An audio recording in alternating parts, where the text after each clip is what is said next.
Happy Halloween from Sports Channel. Discovery for the Coast Guard Academy Bears and the Panthers of Plymouth State College. This is the first time they have ever met in regular season play, although they have met in a jarring postseason clash in 1988 when the Guard claimed the ECAC Northeast Championship. The visitors will discover that PSC has a very stingy defense that is coming off its most impressive effort a week ago. Led by Player of the Week linebacker Colby Compton and larcenist P.J. Hansen, the Panthers held Bridgewater State to just 3 points and claimed the top defensive ranking in the Freedom Football Conference. The Bears will attack with a ball-control passing offense that relies on the talents of versatile quarterback Adam Wasserman and his favorite target, Jesse Morton, who leads the FFC in receiving. So buckle up your chin straps, everybody, and get ready to sail on a football voyage of discovery right here on Sports Channel. And welcome, everyone, to Currier Memorial Field here in the foothills of the New Hampshire's White Mountains at Plymouth State College in the ball game between Plymouth State College and the U.S. Coast Guard Academy. Hi, everybody. I'm Dave Long, and as usual, I'm joined by John Clayton. And, John, we've got an interesting Freedom Football Conference matchup today. It is an interesting game, David, with some consequences. I guess if you think that Plymouth is 3-0 in the conference, a surprising Coast Guard team is 2-1, there could be some shifts in the standings depending on the outcome. Both teams are coming off pretty good games last week. In particular, we saw the Plymouth-Bridgewater State game last week, and Plymouth's defense really came to play. They really did. Colby Compton had what could be a career game, except he's only a sophomore. There may be a lot more to come. 14 tackles, a couple of big sacks, had a real good game, and he keyed a young defensive aggressive attack against Bridgewater State. And Plymouth State now has moved to the highest-ranked defense in the Freedom Football Conference, but there was also a big concern going into that game. David Turner, the starting quarterback, was out. Andy Jackson, the freshman, came in, and he did a surprising job, really started to get his composure and played very well. That's Andrew Jackson, not the Andrew Jackson of the Whig Party fame. This is the young Andy Jackson. Threw a couple of touchdown passes, weathered a real difficult first half because the Bridgewater defense was really taking off after the young quarterback, showed a lot of poison coming back, and really led the Panthers to the win. And he had a favorite target, Paul Carlo. He is a very productive receiver when they get him the ball. He's had 13 catches so far this season, 6 of them for touchdowns. He's averaging 24 yards a catch. He's a big play guy for Plymouth. And, of course, the guy that everything really revolves around is on the running game. They like the balanced attack here. Matt Friedman's the guy averaging over 5 yards a carry and has a chance to go for 1,000 yards today in his 7th game of the season. It's interesting, though, when you look at Matt's stats for the year, he started with a 200-yard game, and each game his total yardage has declined. Last week he was held to 75 yards by Bridgewater. I think he's ready for a breakout game, and it could be today. Okay, Don Brown, as we mentioned, the first-year coach for Plymouth State College. He likes the balanced attack on the other side of the ball. U.S. Coast Guard Academy, they have a first-year coach in Bill Schmitz. And he's a Coast Guard Academy alumnus, and that's a real point of pride for the Bears. He's leading a team that's coming back from a disastrous 1-8 season a year ago. They're 3-3 now, and with Adam Wasserman running the show, they are a really dangerous offense.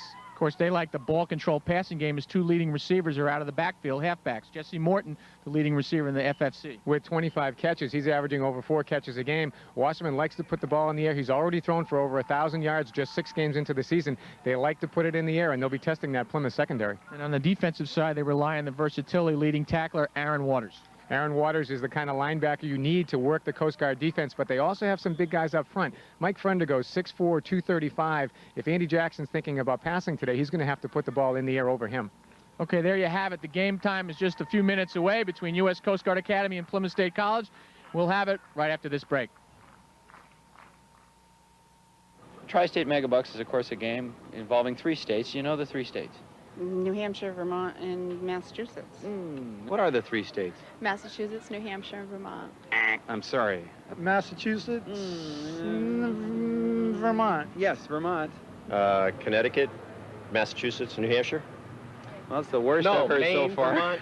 Tri-State Megabucks, of course, 3-state game. What are the 3 states, Paul? Maine, New Hampshire, and Vermont. Absolutely right. Take it from a man in a big metal hat. Television, communication, perception, information, discussion, consultation, comprehension, connection, dissemination, duplication, promotion, cultivation, realization, revelation, exclamation, hesitation, hesitation, television production by creativity. Yeah. Then you flip the hat.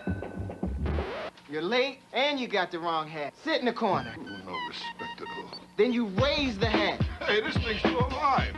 Wrong hat. Then you slam the hat. Then you spin the hat. Oh, I need landing instructions. Wrong hat. Then you smooth the hat. Take it easy, will you? I think I'm having a hat attack. You need the right hat. Now I'll get some respect. This is the pace. This is the race. And you need a crew in the pit. The guys at Speedy Oil Change and Tune-Up. Best under pressure. They check. And they double check. Because they know the race is won by the crew in the pit. Speedy Oil Change and Tune-Up. We're with you down the road.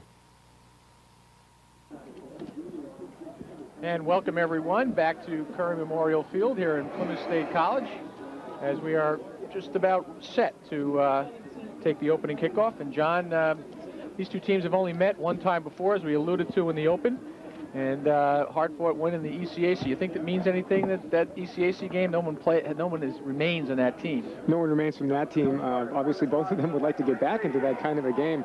I think we should point out that a year ago, Plymouth came away with a 20-13 win over Coast Guard in a game that meant a lot less than that ECAC confrontation. But this year, I think we're seeing an entirely different Coast Guard team. A year ago, they were 1-8, and they lost several tough games, David. I think they've come back nicely under new head coach Bill Schmitz. They're 3-3 now, and I guess when you consider the ramifications of a 1-8 record a year ago, that 3-3 is probably looking pretty dandy right about now. And yeah, they've got some balance in the offensive and defensive end. Of course, we saw the last game under the last regime, pretty much of a demolition against Kings Point, so they really have made some big strides as the season gets started. They really have. And again, Adam Wasserman is a big key to that. He is the quarterback who runs this really high-powered offense for Coast Guard. I think they envisioned that last year. Of course, he didn't have the tools he has at his disposal now. Adam likes to put the ball up in the air. He's already collected over 1,000 yards passing this season, just 6 games in. And we'll see him go to work when Coast Guard receives this kick, should all go well. And Kyle Albers will kick it off for Plymouth State, as they will kick it toward the field house and the left side of the field to us, and to your picture. And back deep are Jay Smith and Christian Lee. And they are the Plymouth getting ready to kick it off. And they are the leading, the kick return is for the Coast Guard. Their traditional razzle-dazzle approach to the ball, just to throw the receiving team off balance a bit. And there goes the kickoff. It's going to come down about the 25. Smith has got it at the 20, taking it straight up the field. And a big rugby scrum there about the 38-yard line. Coast Guard is going to get themselves a very good field position as they come off. Take a look at the Coast Guard offense as they are getting ready to come out. They're led by quarterback Aaron Wasserman, who is a very versatile player. Punts, he kicks, he passes, and he is 5th in total offense in the Freedom Football Conference, and he brings him out. Big pressure on the Plymouth linebackers, David. Pardon me, they're going to have to do a lot because he likes to pass to his backs when the downfield pass isn't there. Comes Lee in motion, and they take it out on the left-hand side, up over the 40, and he's free. Number 34, James Jones. Nice job kind of tiptoeing along the sideline. It kind of went through a very small crack on the left-hand side of the line, and what is a very strong Plymouth State College defense. Jones is the leading rusher for the Bears, David. He's got 416 yards thus far this season, averaging just over 4 yards a carry. He and John Rivers kind of carry the bulk of the load for the ball carrying on the Bears. And they also like to get it out to Jesse Morton, who is, again, the leading receiver here in the Freedom Football Conference. 2nd down, going out in the flat. And this is Smith with the ball over the 50. And he's going to get dragged out of bounds by Ken Danowitz. He's going to pick up the first down of the ball game. And they just kind of a hitch pass right into the flat. Smith is a real all-purpose player, David. Had 566 all-purpose yards coming into the game, averaging 94 yards a game in total offense. So he's something that the Panther defense will have to contend with. Okay, ball's going to go to the 47-yard line. 1st and 10, just underway here at Curry Memorial Field in Plymouth State College in the foothills of the White Mountains. Wasserman looking for Lee on the hitch, and Lee makes the play, and he's immediately hit, taken down by a crowd. First guy in the play was Ken Danowitz. Jeff Jarry came piling in as well, pick up the play. Very little gain, probably about a 2-yard gain. In fact, they're going to take it back. I thought that was a bad mark. I mean, it was drawn back. It was over the line of scrimmage, but that's not the case. Looks like a 2-yard loss. We're going to have a 2nd and 12. Here in a homecoming crowd here at Plymouth State College. Coast Guard likes to take it out in the eye. Wide receivers right and left. Compton on the blitz. Here comes Compton. Wasserman looking downfield. He overthrows Smith. Jay Smith was in on the pattern.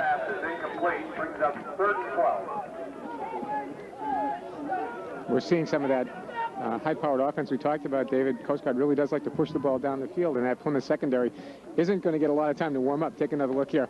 Wasserman throwing off the foot as he rolls right, just ahead of the pack, falls harmlessly to the ground, but it's a big 3rd down play and about 12 for the Bears. Christian Lee to the right, Chip Lewin to the left. Jones in the backfield behind Wasserman. Passing situation, he's looking down to the left. A lot of guys out on the pattern, and he hitches, tries to get rid of it. He dumps it off over to James Jones, the safety valve at about the 40. There's a lot of time in that pass, John. A lot of time, and finally the protection started to break down. Defensive tackle John Barry from the Panthers was able to get a piece of Wasserman as he tried to dump it out there. Probably affected the throw a little bit, but now it's 4th and 12. And Wasserman is going to stay at the punt. And what we have here today is the first time since Ernie Nevers was playing in the 40s where both quarterbacks are the punters in the ballgame. Andy Jackson on the Plymouth side, the starting quarterback, the freshman. He's also the team's punter, as well as Wasserman, who can kick. He can do anything. I wonder if Sid Luckman is in the building anyway. And it is off. P.J. Hansen is going to take it about the 20. A lot of white shirts down there, and he goes down immediately, covered on the play at the 25. So the Panthers are going to start it off at their 25, 1st and 10, and that's their first series of the game. Panthers wearing their home green and white here on homecoming weekend at Courier Memorial Field. Coast Guard in their traditional white, blue, and international orange away uniforms. And Plymouth State did what they had to do last year behind the freshman leadership of Jackson. I thought he came on, couple of nice touch passes for touchdowns, and I thought he did a nice job of leading the team, showing poise. And they go immediately to Friedman. And this is when he's his most dangerous. He's over the 25. Give him the cutback, and he takes it down to the 30-yard line and turn what looked like about a 3-yard loss into about a 5-yard game. Aaron Waters, as is generally the custom, makes the first hit. And you like to see versatile quarterbacks. Watch Andy Jackson get thrown into the blocking pattern here. Friedman goes to his right and finds nothing. And as you said, David, at his most dangerous, reverses his field and starts coming back the other way. Jackson is out in front of the pack, but before he can make the block, Friedman runs into traffic and is brought down after about a 5-yard gain. And Waters, who got caught in the congestion in the backfield, hustled down and made a nice pursuit play for the touchdown, for the tackle. They go back to Friedman. Over the 30 to about the 34-yard line. Going to come up, I think, just short. Take a look at Plymouth's offense. They have Jack Dalton and Paul Carlo at the wideouts. Quarterback Andy Jackson. Friedman and Boston in the backfield. And the line is Matt Moore, Brandon Horrigan, Paul Drone, Mark Sawicki, and John Pagorni.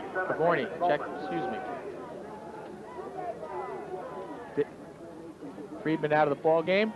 David Bowman in for his first action. 3rd and 2, and he takes it up over the 35-yard line. And I'm not sure if he got it. Depends on the spot. Going to be pretty close.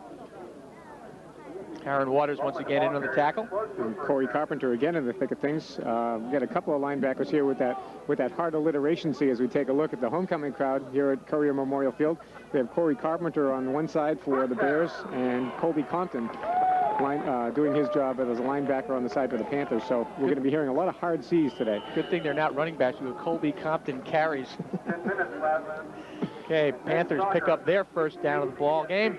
1st and 10 at the 36. Bowman remains in the game in place of Friedman.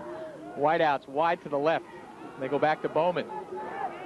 And he is wrapped up right away. Not a lot of running room on the play. Corey Carpenter makes the play.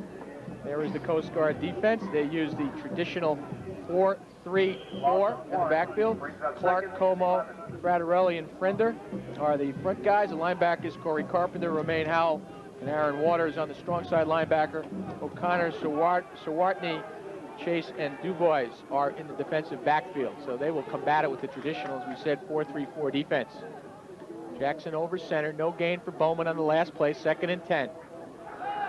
Receivers to the wide side of the field. He's looking for Carlo, and he comes up. Carlo got caught in some congestion. Not a lot of room there as Corey Carpenter once again right there kind of stacked them up, John, as Carlo tried to get into his pattern. Carpenter, again, is a real versatile player and something they need with the traditional 4-3-4 defense. You put a lot of pressure on those three linebackers.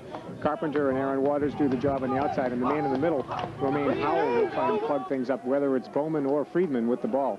Panthers have 3rd and 11 situation. Ball marked in the 35. Power I. Carlo right, Dalton. Carlo left, Dalton to the right. Looking for a passing situation. And they're looking for Dalton deep, and they come up short. Going to be intercepted on a tip. Zawatney. Nice hands on a good reaction, John, on the tip. Went straight through the hands of John Pavia, the tight end.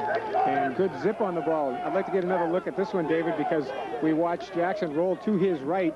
Again, his strong side. We saw last week that's really when he gets so much zip on the ball. Sets up nicely and fires the ball there, and it is tipped off the hands, as you said, of John Pavia. Probably could have been caught. Hung in the air long enough for Zawatney to come down with the ball, giving the Bears a first down at midfield. Big hit by Aaron Waters after the miss, but it really didn't inhibit the miss. And good field position. Fumble! At about the 47-yard line. Looked like Coast Guard covered the ball. Mishap on the handoff. Wasserman looked like it was a decent handoff. It was just dropped by Jones as he went out, tried to go off right tackle. Jones is not a big guy, 5'10", but 200 pounds. Take another look here on the transition there in the backfield. Jones really never got a handle on it. Alertly falls to the ground, loses about a yard. 2nd and 11 for the Bears. Jeff Jarry covered on top of Jones, just a second too late. 3 wideouts to the right. Wasserman going to pass on 3rd and 11, and he's throwing it downfield, and it is picked off or caught. Certainly. Andy Levine. Andy Levine, 26. In single coverage for the Panthers, his 2nd interception of the year. And really, David, I think that was a muscle tussle as they both put their hands on the ball. Levine was able to come up with it on the way to the ground. Washington looked like he fumbled the snap a little bit. Drops back into the pocket with plenty of time and hangs it right out there. Chip Lewin was the intended receiver. There's Compton. Great timing by Andy Levine to step in front, get his hands on it, and wrestle the ball away from number 85, Chip Lewin. Andy Levine gives the Panthers a big possession. West High School out of Manchester, New Hampshire, Andy Levine.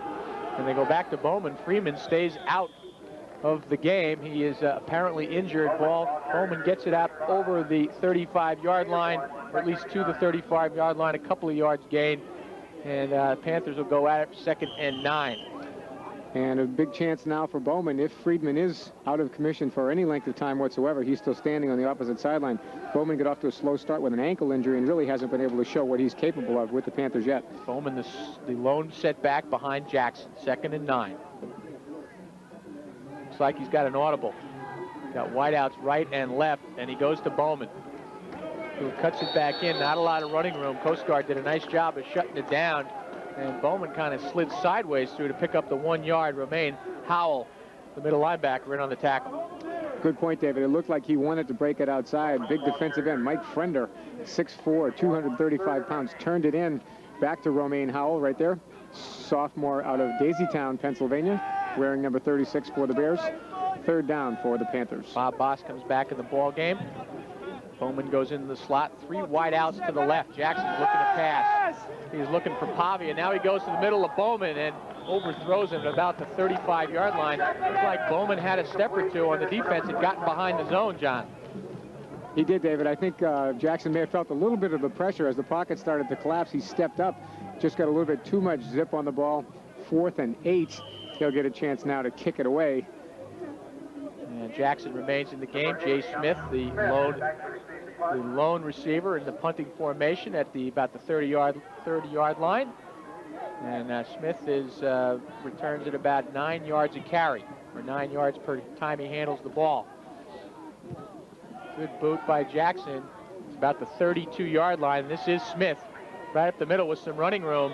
And he is immediately put down after he breaks free, tackled by Bob Boss, the fullback. So with the score, 0-0, under 10 minutes to go in the first period. Let's take a break. Welcome to a restaurant that brings back the old tradition of gracious hospitality, Oliver's Bakery and Restaurant. Each of Oliver's quaint country dining rooms are filled with warmth and charm, accompanied by country cooking at its finest. We feature a full-service bakery with the most tempting bakery goods, from a hearty breakfast and lunch to a gourmet country dinner and the area's best Sunday brunch buffet. Try Oliver's Bakery and Restaurant on Route 3, just off exit 20 from I-93 in Tilton, across from Pike. As you can see, under 8:50 to go in the first period. While we were away, James Jones burst up the middle, very hard-fought run, took it up, looks like about a 7-yard gain as he approached midfield, and he was put down in the play. So the Bears will look at a second and 3 situation. Jones really had to grind that out, too. He never really had a chance to break free, just kept lugging Plymouth defenders with him the whole way. A lot of power in that little body. Low center of gravity, as they say. Wasserman looking to pass here on the rollout, and he throws it out in the flat to Smith, who's got it. It's over the 40. Well conceived pass. Nice job in the fake by Wasserman. Had everybody going in the opposite direction. Fake the play to the left-hand side of the field. Take another look here. Wasserman follows through with his fake to Jesse Morton. Goes that way. Jones takes the fake into the line as well. Wasserman rolls unmolested to his left. Lays it right out there. And Smith has had an impact so far in the ball game. Not much that Jeff Jerry can do except run him out of bounds, but it is a first down for the Coast Guard. Okay, they'll start it 1st and 10 from the 40. Deepest penetration for the Bears so far in the game. Panthers stay in the 4-man front. Jesse Morton with the ball over the 40. He fights ahead. He's still on his feet.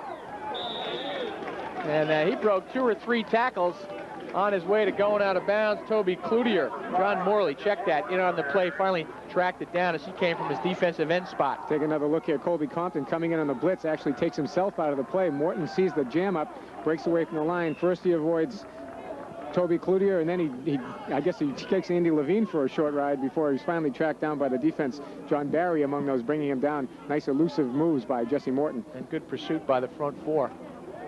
Here, Wasserman looking to the flat on the left-hand side. He's got Morton, and he goes out of bounds at about the 38-yard line, put out of there unceremoniously by Derek Stone, and he's the big hitter back there in the secondary for the Panthers. But again, we see the versatility of Morton. He's the leading receiver in the Freedom Football Conference with over 25 catches coming into the game. Pardon me, he had exactly 25 coming into the game, 26 now. And they like to control the ball, control the clock, short passes game. Now they've got 3 wideouts to the right. Passing formation, 1st and 10 from the 29.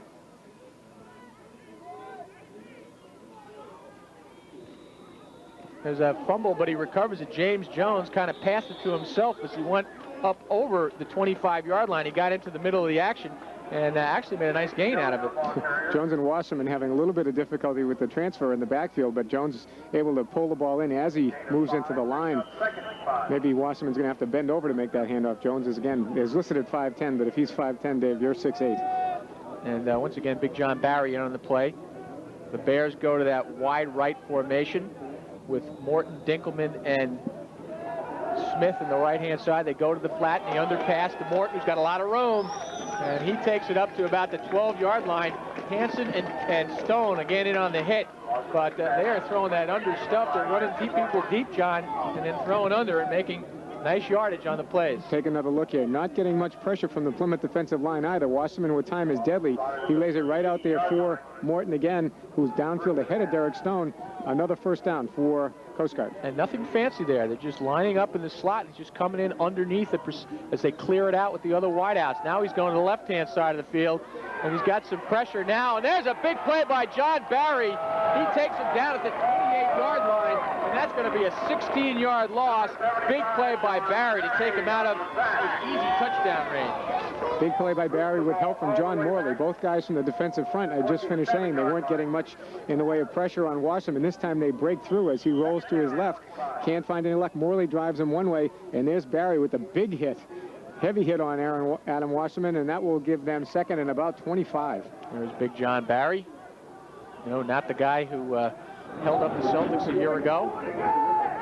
Probably would be more effective than that John Barry with the Celtics, but Wasserman looking to pass again. He's looking on the deeper routes. It goes over the middle to on the play. Beautiful play, number 85, Chip Lewin. kind of juggled the ball as he went over the 20, but these guys like to bang it around on themselves. The third time, an inside tip. Pass by Wasserman. Wasserman with a straight drop. No play action here. There's no attempt at substitute here. He's going right down the middle. Lewin with the juggle as he's being covered by a linebacker again. They're taking advantage of that mismatch downfield. Back in striking distance at about the 6-yard line, and we have a 3rd and 4 situation. 4 guys wide to the right, 3 guys wide to the right. Smith, Morton there. Here comes the rollout. Wasserman looking to roll. Morton is open, and there goes the pass, and he has a touchdown. As soon as Morton broke free, John, Wasserman saw him and delivered the ball. And he waited just long enough at that point. That's the 3rd touchdown catch of the year for Morton. We talked about the fact that he's the leading receiver in the Freedom Football Conference. Saw a glimpse there with the nice hands. Watch again. Get Wasserman on the roll, and he's got pursuit, but he's running away from Jeff Jarry, and he's able to float it up there. Nice touch pass because Derek Stone was back in coverage. He just floated it over the top. Morton showed the nice hands. Coast Guard's on the board. And what a surprise. Wasserman is the kicker. He lets it go right through the middle. And that one is good. So Coast Guard takes a 7-0 lead here in Plymouth, New Hampshire. We're coming back.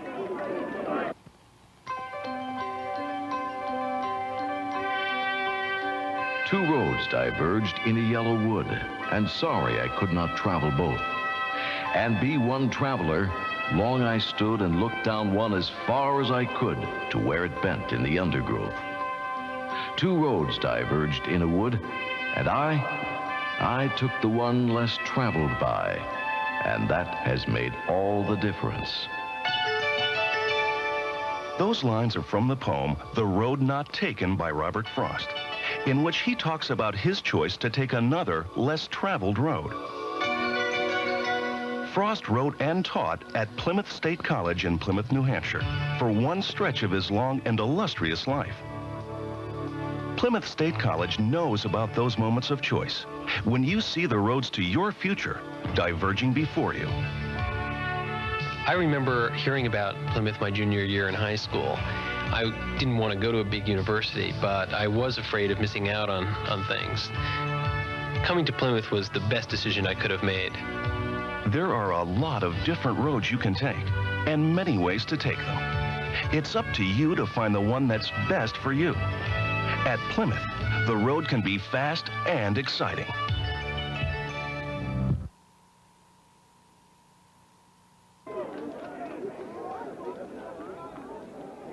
Welcome back as the Coast Guard Academy is about to kick off to the Plymouth State College Panthers. Josh Freeman getting ready to let go, and he puts that good end-over-end kick. And it's going to be Bowman at about the 15-yard line, right up the middle. He's got some room, and he's got some speed. He's in the open. He's by Freeman, and he is tracked down as he goes over the 45, up to about the 42-yard line. Number 45, Corey Carpenter, finally made the play as Bowman broke free past Freeman. Starting linebacker for Coast Guard makes a big play on special teams. Bowman did have a head of steam, David. Now with Plymouth in business, let's take another look at the touchdown.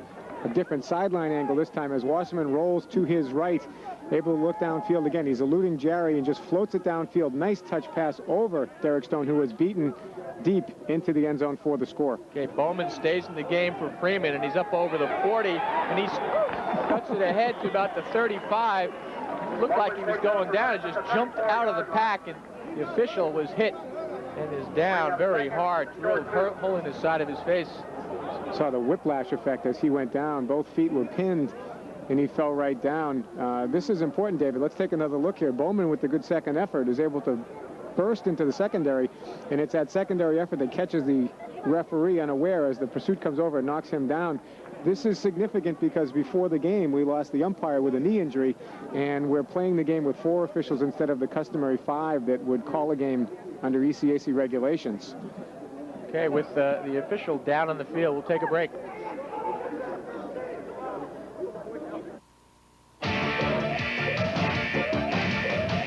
This is not a drill. 322 base, strike team headed your way. This is what we do every day in the Coast Guard. What's your position, strike team? 4 hours till high tide. Attacking spills and pollution is just one of the real missions we tackle. The oil is contained. I say again, the oil is contained. Okay, strike team, wrap it up. Be part of the action in the Coast Guard. Call now, toll free.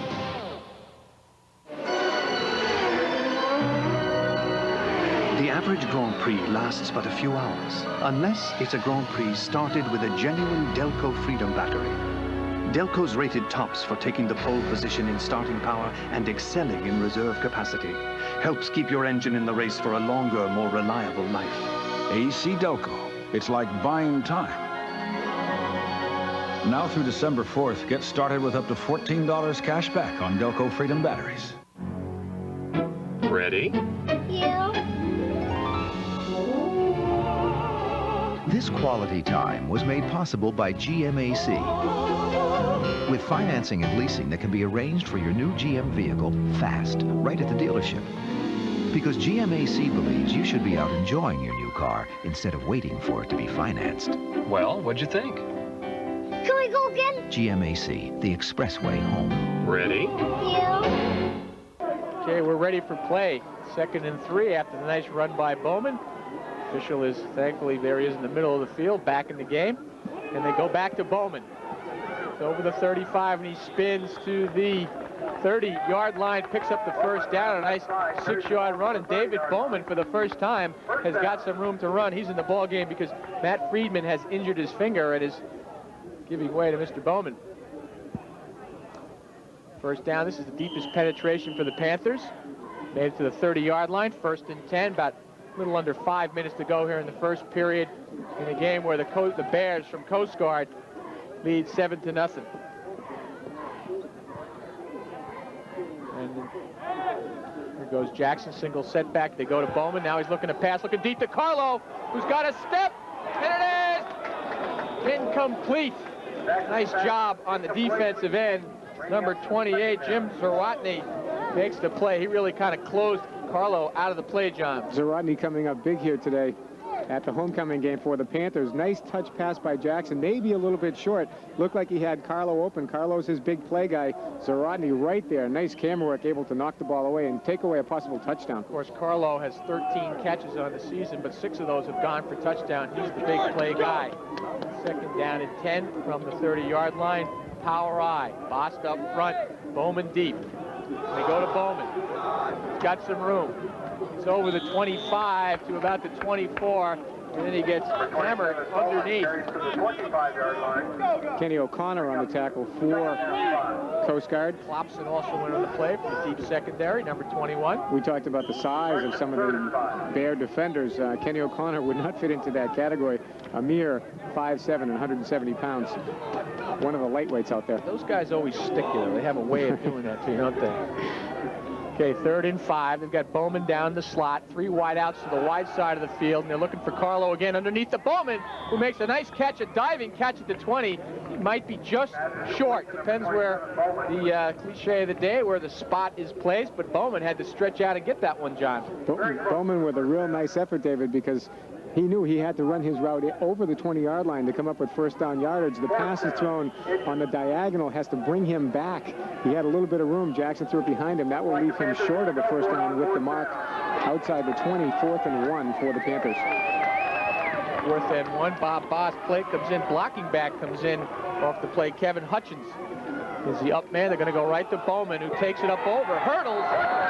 Somehow regained his feet, never went down, and took it up over the 15 to about the 14-yard line. Panthers just doing a good job of just creating a hole in the middle, just kind of dominating the line of scrimmage in that play. Good surge by the right-hand side of the Plymouth line. Bowman goes in, gets a nice block right there from Hutchins. Hutchins coming in, takes it over the right side, enough to pick up the first down at about the 16-yard line. Yeah, they put it back. It was a kind of a jump forward by Bowman at the end. He remains the lone back, the 4-4-3, a little bit tighter on the set defensively for Coast Guard. They're going to Bowman again. He is free up over about the 14-yard line. David Bowman really getting his first chance to show his stuff, to transfer out of college for a couple years. Formerly played at Kansas State. Jaden Klopson in on the tackle for Coast Guard, David. Their secondary is getting into it. As you said, Bowman's breaking through the line. Matt Friedman on the side tending to his hand injury, but meanwhile, Bowman's doing a nice job making the Panthers forget about who's sitting over there. As you can see, we're closing in toward the end of the first quarter. Panthers trail it by 7, and they're coming right back to Bowman, who is hit big time on the play. Number 9, Aaron Waters. Yeah, Waters with the play. Nice lateral pursuit, is able to catch him and bring him down. Quincy Davis, pardon me, also in on the hit. Bring up third down 4 from the 10. There you go. Well, hello. It is Quincy Davis and Aaron Waters. There's Aaron. Waters really the leading tackler coming in to the game. Outstanding baseball player as well. Third down and 4. Panthers go to the more traditional split backfield away from the eye that they have run most of the game.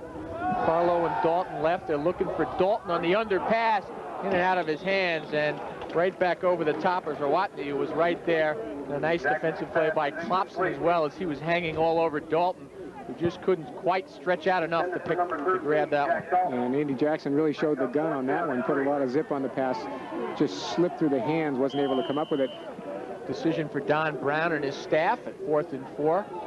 Really have not done much on the kicking area. 2 for 3 and field goals long is 29. Long for Kyle Albers is 29, but they're going to go for it on about the 10-yard line.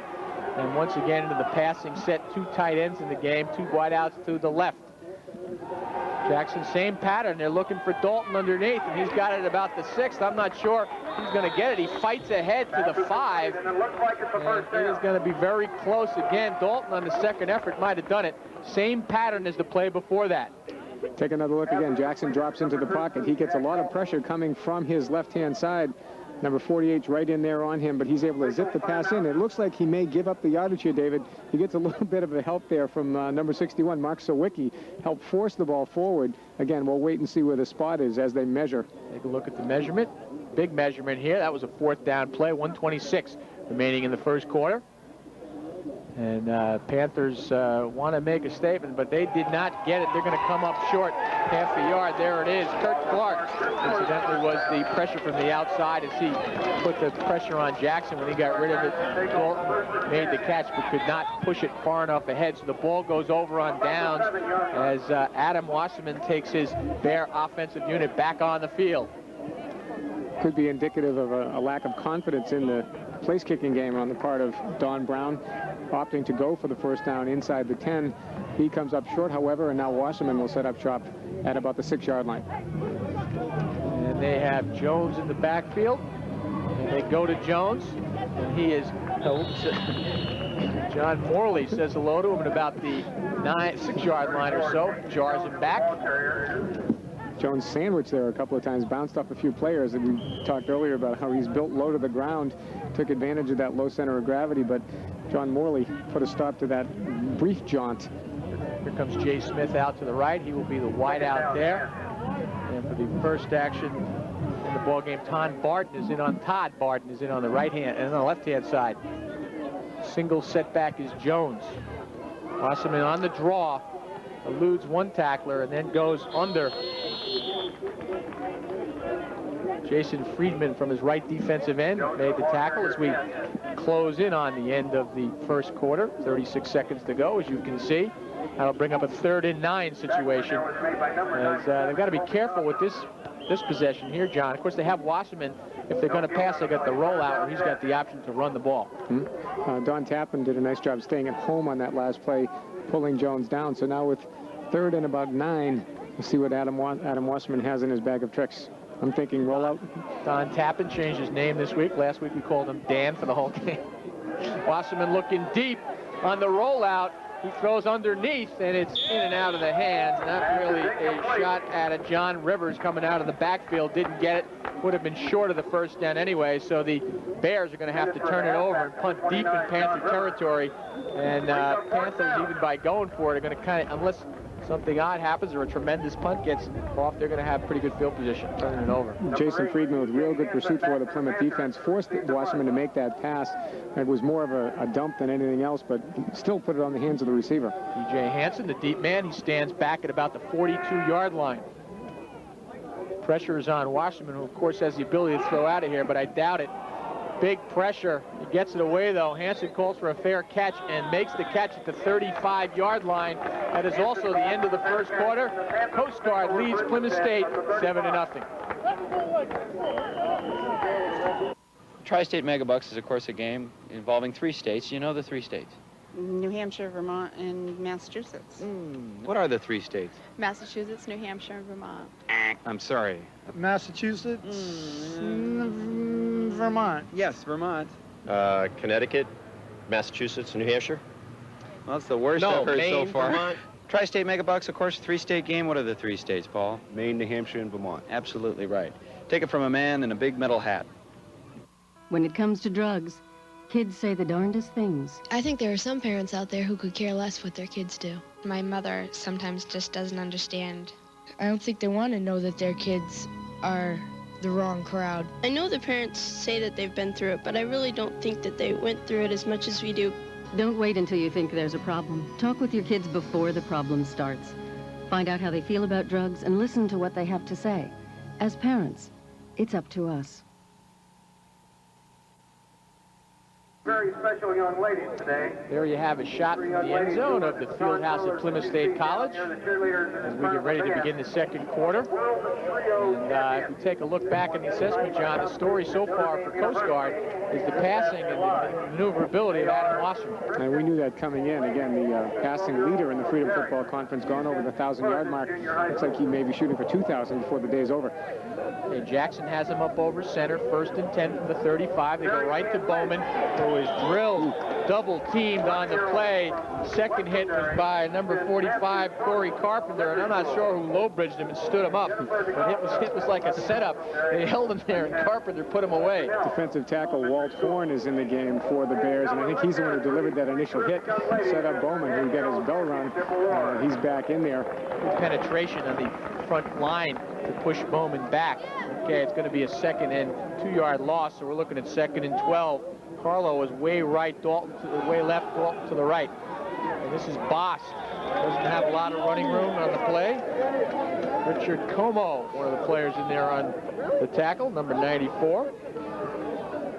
And there is a shot of the sidelines. And another look here. A little trap blocking. Mark Sawicki doing the trapping, trying to pave a way for Foss to find some running room inside the Bears secondary. No luck. Mike Frender, big Mike Frender in on the tackle.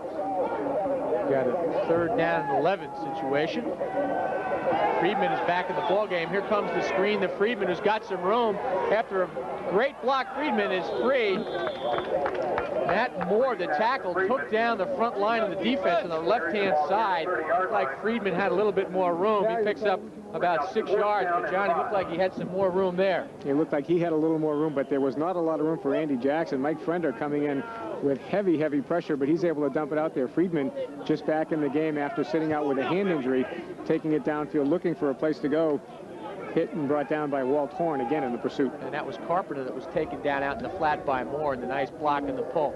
Friedman, as we said, is back in the ball game. His hand didn't hurt him there, and they go back to him, and he's got it. He's going to come up short on 4th down. Nice catch, though. Carpenter is the guy who caught up to him to stop him just shy of the 1st down, I believe. One more time to the replay camera. Jackson lays the ball right out there. You see the tape on Friedman's right hand. He makes the catch with his left, however, and starts to turn it upfield, but before he can get the 1st down yardage, he is run out of bounds. 3rd time the Panthers have come up short on a 4th down attempt, and now it's back to the Bears. That's an interesting strategy. Guy goes out, gets a hurt hand, let's throw the ball to him 2 times in a row. Of course, the coaching staff knew what they did because he made 2 good catches. We should point out that in backup duty, Bowman picked up 31 yards in limited action for the Panthers. Showed some nice flashes before him. He's got Jones on the 1st down, tries to take it up over the 25, but he gets wrapped up on an arm tackle first, stood him up. Corey Compton, one of the players in there on the play. I think Don Tappan was there as well. John Morley also. Again, Plymouth doing what it does best. Real pursuit by the defensive line and those linebackers. A lot of their tackles fall into the assist category rather than solo because they do gang tackle. Bears will start at the 27-yard line, 2nd and 9. Wasserman. Lone set back in the backfield is Jones. Good picture there of John Morley. And there goes Jones, and he is taken down. Check that, Toby Cloutier, number 36. He was in the middle of your screen. Good shot by the guys in the end zone. get a shot at this with our end zone camera and see how small Jones is as he tries to take it upfield. You get that good lateral pursuit by Cloutier, just sliding along the line, staying out of the fray, letting the defensive tackles take the hit, able to slide along that line and bring him down. Toby, the junior out of Trinity High School, resident of Goffstown, New Hampshire. As they say in the instructional films, that was textbook linebacker play, sliding along, jamming the hole, and then he just put Jones down. Out of the shotgun for the first time today, Wasserman looking to the middle of the field, and he goes to Morton, and it is picked off by Compton on the tip. Great play. P.J. Hansen had the first hit, slapped it away, and Compton reacted and just put it away. Hansen and Derek Stone in the secondary. We're seeing Wasserman from the shotgun for the first time today, a dangerous passer from a dangerous formation, looking right over the middle. He has his receiver in mind, no checkoffs. He's going right over the middle.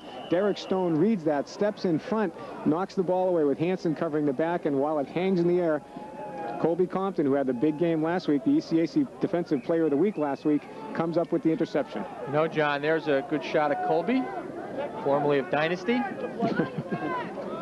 And they go to Friedman, who's back in the ball game, over the 35, and he just buries the head and goes down. Jim Zawatny in on the play. Zawatny just puts him down, but a nice gain to about 8-yard gain, 2nd and 2 coming up. Romaine Howell also in on the pursuit, and I think you may have seen a little indication of what Friedman can expect on that play. As he saw the confrontation with Howell coming up, he just wrapped both hands around the ball. Howell put his helmet right into that sore right hand. See how much pressure Friedman can take on that. It is heavily taped. Kevin Hutchins has come in as the blocking back, replacing Bob Bost, 2nd and 2. R.J. Latender in the game for the first time. They're going to go deep. They're looking for Carlo in the end zone. It's a dying quail, and it is picked off and then dropped. And there's also a penalty marker on the field. Looks like a hold coming down, but that was a bad pass, I guess is the only way you can say it. Take another look again from our end zone camera. Andy Jackson drops back, and I think if this were basketball, that would be an air ball, Dave. It just definitely slipped off his hand. He was going deep to Carlo in the corner. The quail broke away and just fell loosely, I guess, into the end zone. Number 35 in on the coverage, Kenny O'Connor, looked like he had made the interception, dropped the ball, but before they scrambled, there was a flag on the play. Got to call it holding. Take another look here, see if we can detect the holding. Also looked like it was a good catch and then a fumble to me. Looks like it just, you're right, John, slipped out of his hands. He was going to wind up closer to Dalton. And O'Connor in and out of his hands. So it's going to be, they're going to move it ahead. Panthers going to pick up a first down. Ball will be placed at the 18-yard line. So the Panthers' is field position situation. They've been in Coast Guard's half of the field almost the whole game, and they haven't been able to put it away, but sooner or later that catches up to you. They just really haven't been able to cash in. As you said, David, inside the 20, Kyle Albert is the field goal kicker, and I think Don Brown's looking more for a touchdown than a field goal at this stage. Klopson on Dalton, the right-hand side. They go to Friedman, who cuts back against the grain, and he is on his feet, just dragging people down. Aaron Waters had a shot at him. Frender had a shot at him. He broke free and took it up over inside the 10 to about the 6. This is why they were working so feverishly on Matt Friedman's hand. This is the speed and that quick burst that shoots him through the line, pulls away from 3 tacklers, strong enough to drag them, and still looking for that goal line. Took Klopson in on the tackle. Zawatny also there. Sorry, John. And that's a flash of why, pretty indicative of how Jason Friedman came into this game just 116 yards short or so of 1,000 yards. He's within striking distance. Big second half. Now his return. 1st and goal to go. Friedman is in the slot. They go to Bost. And it looks when he's got some room, and he's going to take it in for a touchdown. That looked like the Mary Hartman School of Dancing there as he jumped left and right and then just tiptoed through a hole. Great vision on the play by Bost. And Matt Friedman with a very nice ceiling block on the defensive end is what gave Bost the option. No way he was going to get outside, so he decided to cut back in. Watch, Friedman goes right to that defensive end, cuts him right out. It's probably the linebacker coming around. Bost with the stop allows the pursuit to overrun the play and just takes it into the end zone. Bob Bost, his 2nd score in as many weeks. I bet you didn't know that Mary Hartman went to a dance school after her late-night TV show. And Plymouth is in. There's a missed attempt on the extra point. Extra point attempted by number 99. New kicker in the game. Okay, Plymouth has pulled to within 1 of Coast Guard at 7-6. Stay with us. 4 remain. The average Grand Prix lasts but a few hours, unless it's a Grand Prix started with a genuine Delco Freedom battery. Delco's rated tops for taking the pole position in starting power and excelling in reserve capacity. Helps keep your engine in the race for a longer, more reliable life. AC Delco. It's like buying time. Now through December 4th, get started with up to $14 cash back on Delco Freedom batteries. Welcome back to Plymouth, New Hampshire. Panthers have pulled to within one of the Bears off the touchdown by Bob Boston. Don't want to confuse you. Don't want to let you think that Jason Friedman, the defensive end, has now gone into the backfield. It was Matt Friedman early in the game. And there goes the kickoff, fumbled around for a bit and then picked up at the 25-yard line. Once again, a rugby scrum. Michael Doran took the, finally got his hands on the ball and took it up to about the 30-yard line. Here's the end zone angle on the touchdown play. Again, Friedman goes in and takes down the penetrating linebacker, number 45, and Boss with a nice comeback move. Sidestepped Aaron Waters on the pursuit, takes it into the end zone. Second touchdown in as many weeks. As we mentioned, Bob Boss became a touchdown pass receiver a week ago against Bridgewater State, showing some versatility. Good receiver. Last year he shared the tailback spot with Matt Friedman. This year he moves up into the blocking back and shows his versatility. He's a tri-captain. Wasserman looking to pass on first down, going deep to Morton, in and out of his hands. And we have a penalty flag on the play, and I think there's going to be, got to be a hit after the play or something, but they're marching it back. Let's see if we can take a look on the replay and detect the misdeed on this play. There was some deep coverage also, as they had the secondary receiver was back behind the play. Watch here now as they go down again. There's a second receiver back there, and you have to wonder if the interference came just before the ball. Great pursuit by Hansen. Timing on the play looked to be perfect, but the penalty will go. Somebody also was wrapping up Todd Barton with their hands behind the play, and maybe we're going to have a holding call. I don't know. Barton was the deep receiver. We mentioned in the double flood pattern, they had everybody over on that side of the field, but instead they're marking it off against. Well, we were right on top of that one, weren't we? All over that one. Well, there you go. It's going back to the 15-yard line. Maybe it was off, must have been holding on the other side. But anyway, the Bears now find themselves marching backward deeper into territory. Of course, this is a dangerous area to be throwing the football. And the thing about the Panthers, even though they trail, what they are winning is a field position battle. And that, as we said, John, earlier, is something that will take its toll, generally takes its toll as the game goes on. We saw that last week against Bridgewater State when both teams had great, strong defensive efforts. Ultimately, that field position battle was won by Plymouth, as was the game. Christian Lee comes in the ball game. He is in the slot right. Jesse Morton underneath. And they're looking on the screen to Jones. Got a little bit of running room and a nice cut by Levine. Hansen delivers the blow. He's still fighting along to get there. Jeff Jarry kind of dragged him for a while, but Jarry takes him down at about the 25-yard line, so there's still going to be probably about a 2-yard gain on the play. Nice running, though, by Jones. It's definitely the catch and run by Jones. Wasserman gets it out there, and the screen is kind of collapsing because of the Plymouth pursuit, but Jones has the presence of mind to use that block by number 66, turn upfield and start looking for places to go with it. He just starts doing a little bit of dodging there to avoid the heavy hit, but James Jones out of Port Arthur, Texas, gets them back to about 2nd and 14. The noted football area. They're back in the shotgun on 2nd down. And Wasserman is looking deep downfield. He's going to Morton, but it throws his stride, winds up on the other side of the Panther bench, and falls harmlessly incomplete. Harmlessly incomplete, unless you count that great catch on the sideline. It's like John Madden, that guy, when they bring up the stats later, was that guy in the stands. Makes the catch. It was Plymouth center Paul Drone, number 72, who made the catch and turned around to show it to the homecoming crowd. Probably the first time in his career he's made a catch. That's right. He was on the receiving end of the pass instead of delivering it. Okay, Ghost Guard is going to go back at 3rd and 15. 2 men in the backfield are Morton and Jones. They're in the shotgun.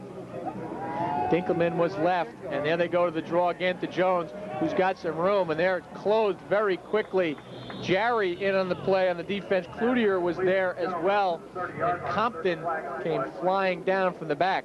Take another look at it as the officials discuss a flag that was thrown on the play. It came in the defense, pardon me, in the backfield well after the pass was completed.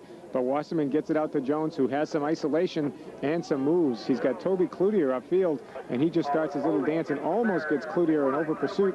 He hangs on and gets some help from number 55 coming in on the play for Plymouth to help bring him down.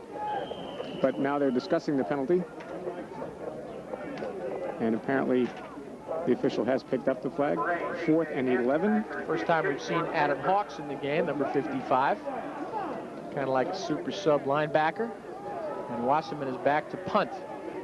Has a little chat with Waters, Aaron Waters. Say Aaron Waters and Adam Wasserman 5 times fast, see what kind of trouble you get into. Wasserman delivers it to Hansen at the 35, and he's got some room to run.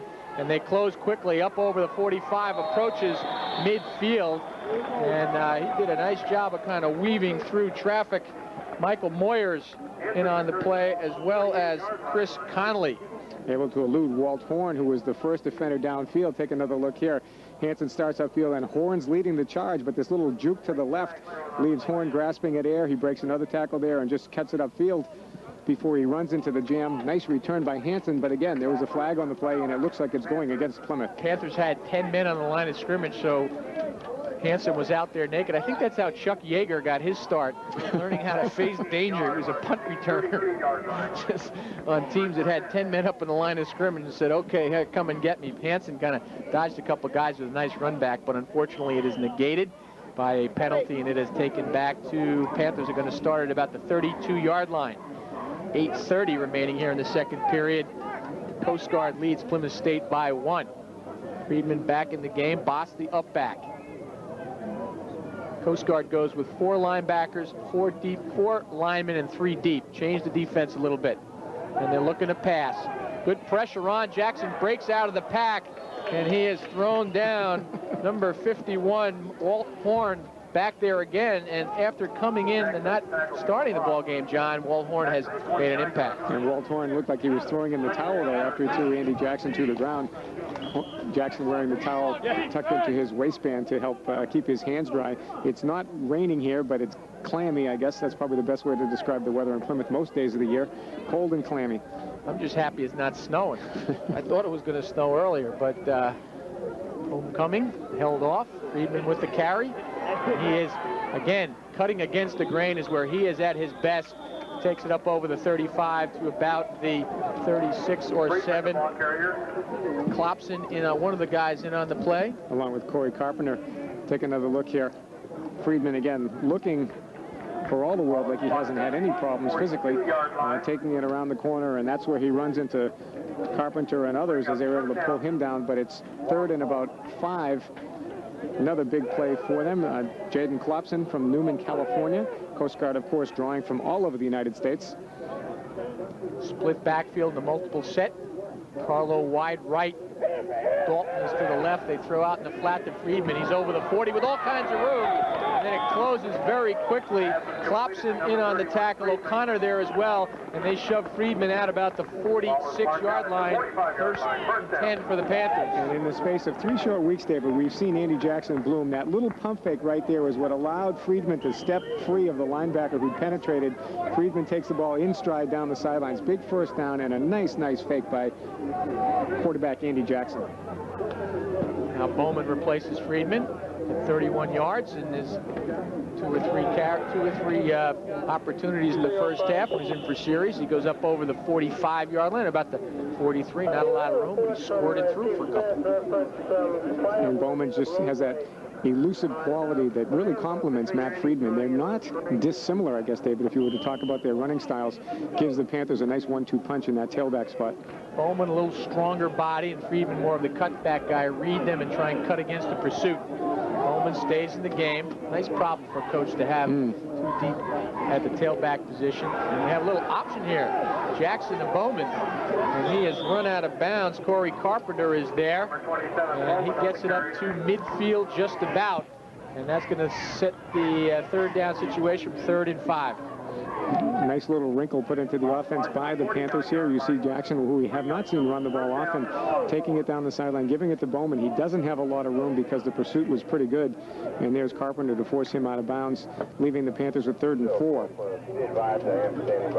Klopson in the game at defensive back replaced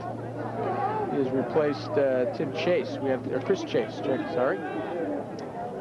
Split backfielder going right to the pass. Here's the draw to Bowman, who's wrapped up, almost fumbles, tries to fight away, can't do it. Aaron Waters comes in with the close and just puts Bowman down.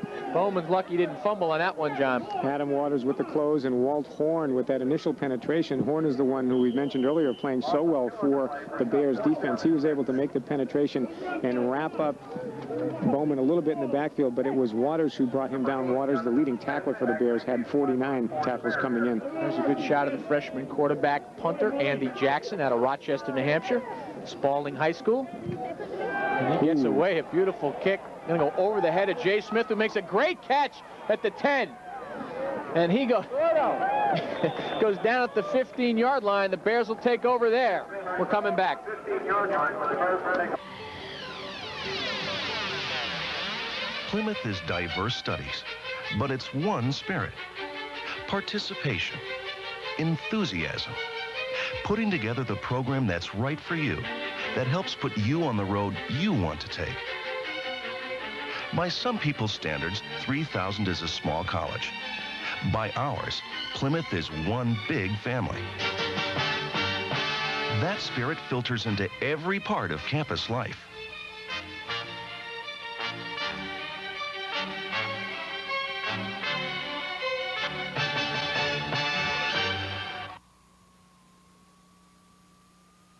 The Bears trying to get it upfield and see if they could do something with the field position battle.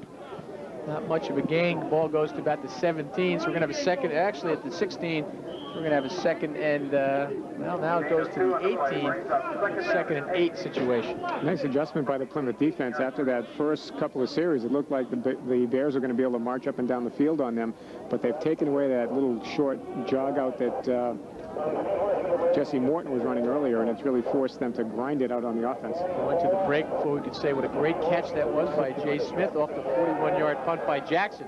Wasserman looking down underneath. Nice play by Compton, who just got his hand in there to break up what looked like is going to be kind of a big gain by William Dronin. He had broken free, and Compton dived for it. Good pursuit by Compton, whose name we called so many times a week ago.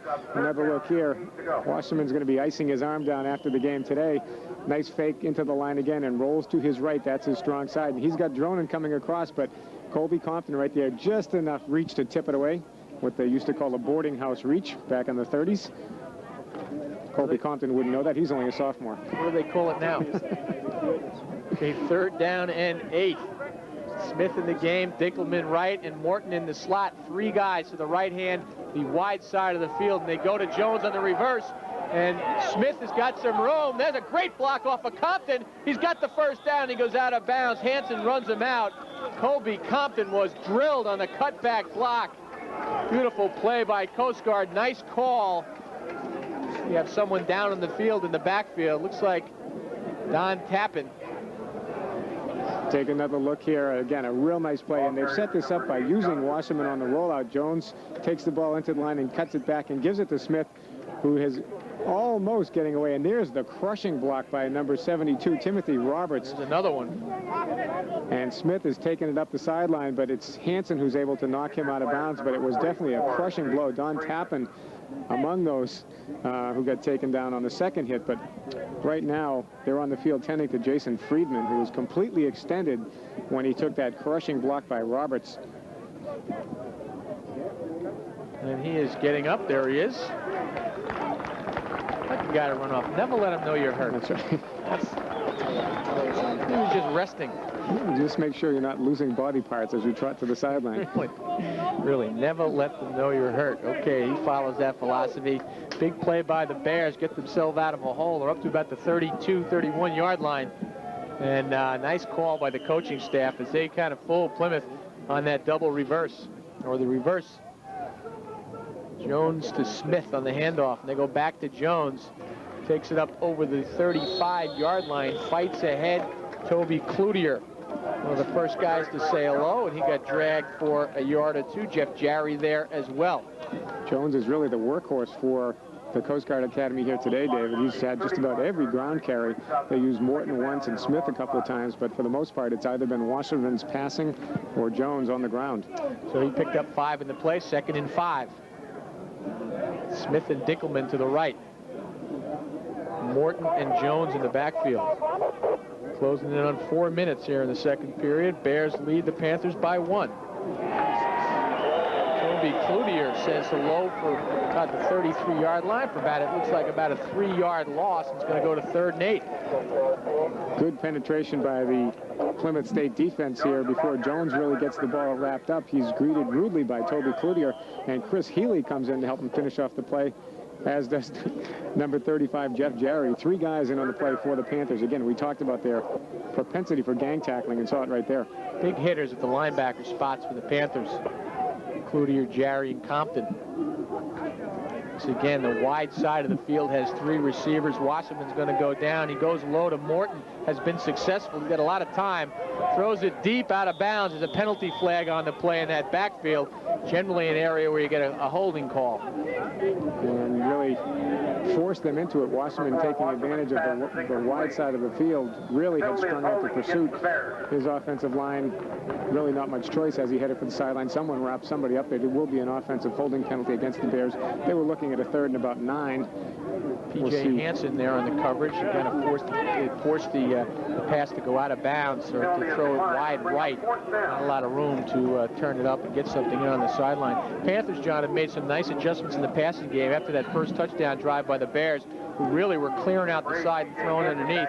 That has not been there in the last 3 possessions, and it's a nice adjustment by the coaching staff. And Plymouth has declined the penalty, leaving Coast Guard with a 4th and 9, so Wasserman will kick it away to Hansen, who's in single safety. And that's getting to be a regular thing here. Short punt. Hansen's going to take a fair catch, and he has it at about the 42-yard line.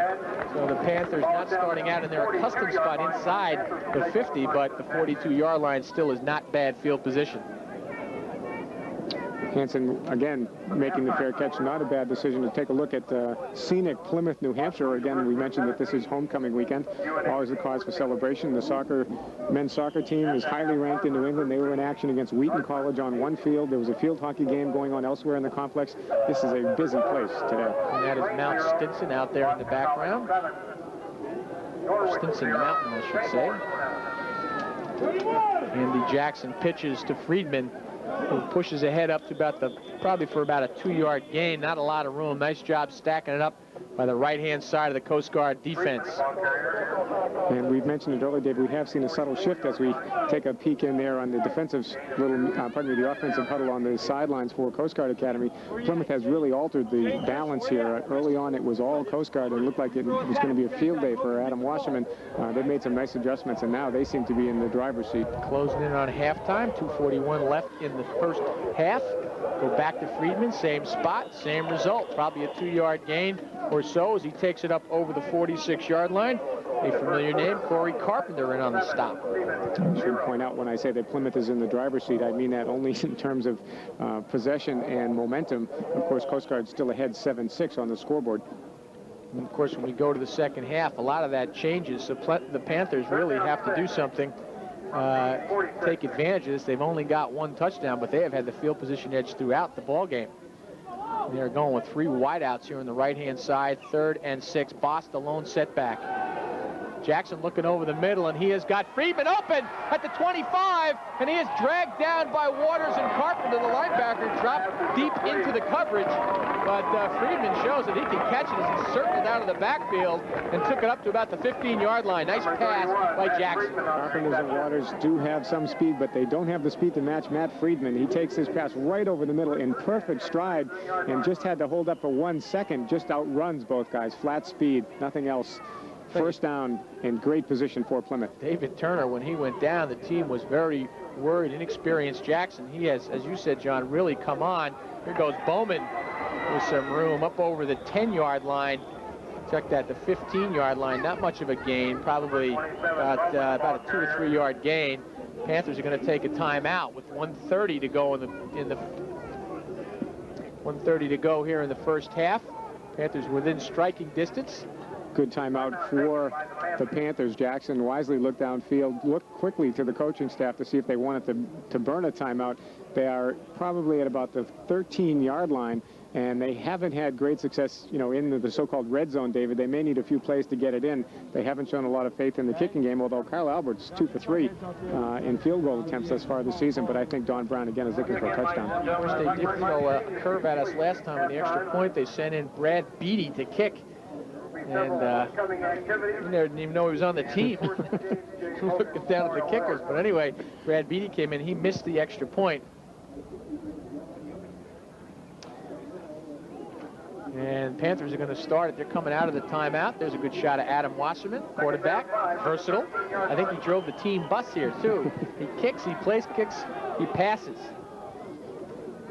They go back to Bowman, who stays in the game, and he takes it up over the 10-yard line, takes a good hit from number 59, Quincy Davis. There's a good shot of Quincy.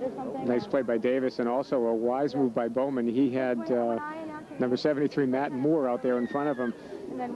Bowman wisely stayed behind that offensive blocking force and picked up maybe a couple of yards. They're going to measure here now and see if he had enough for the first down. Of course, that puts the Plymouth's advantage as well, as they stops the clock with 1:24 remaining in the half, and they have gotten the first down.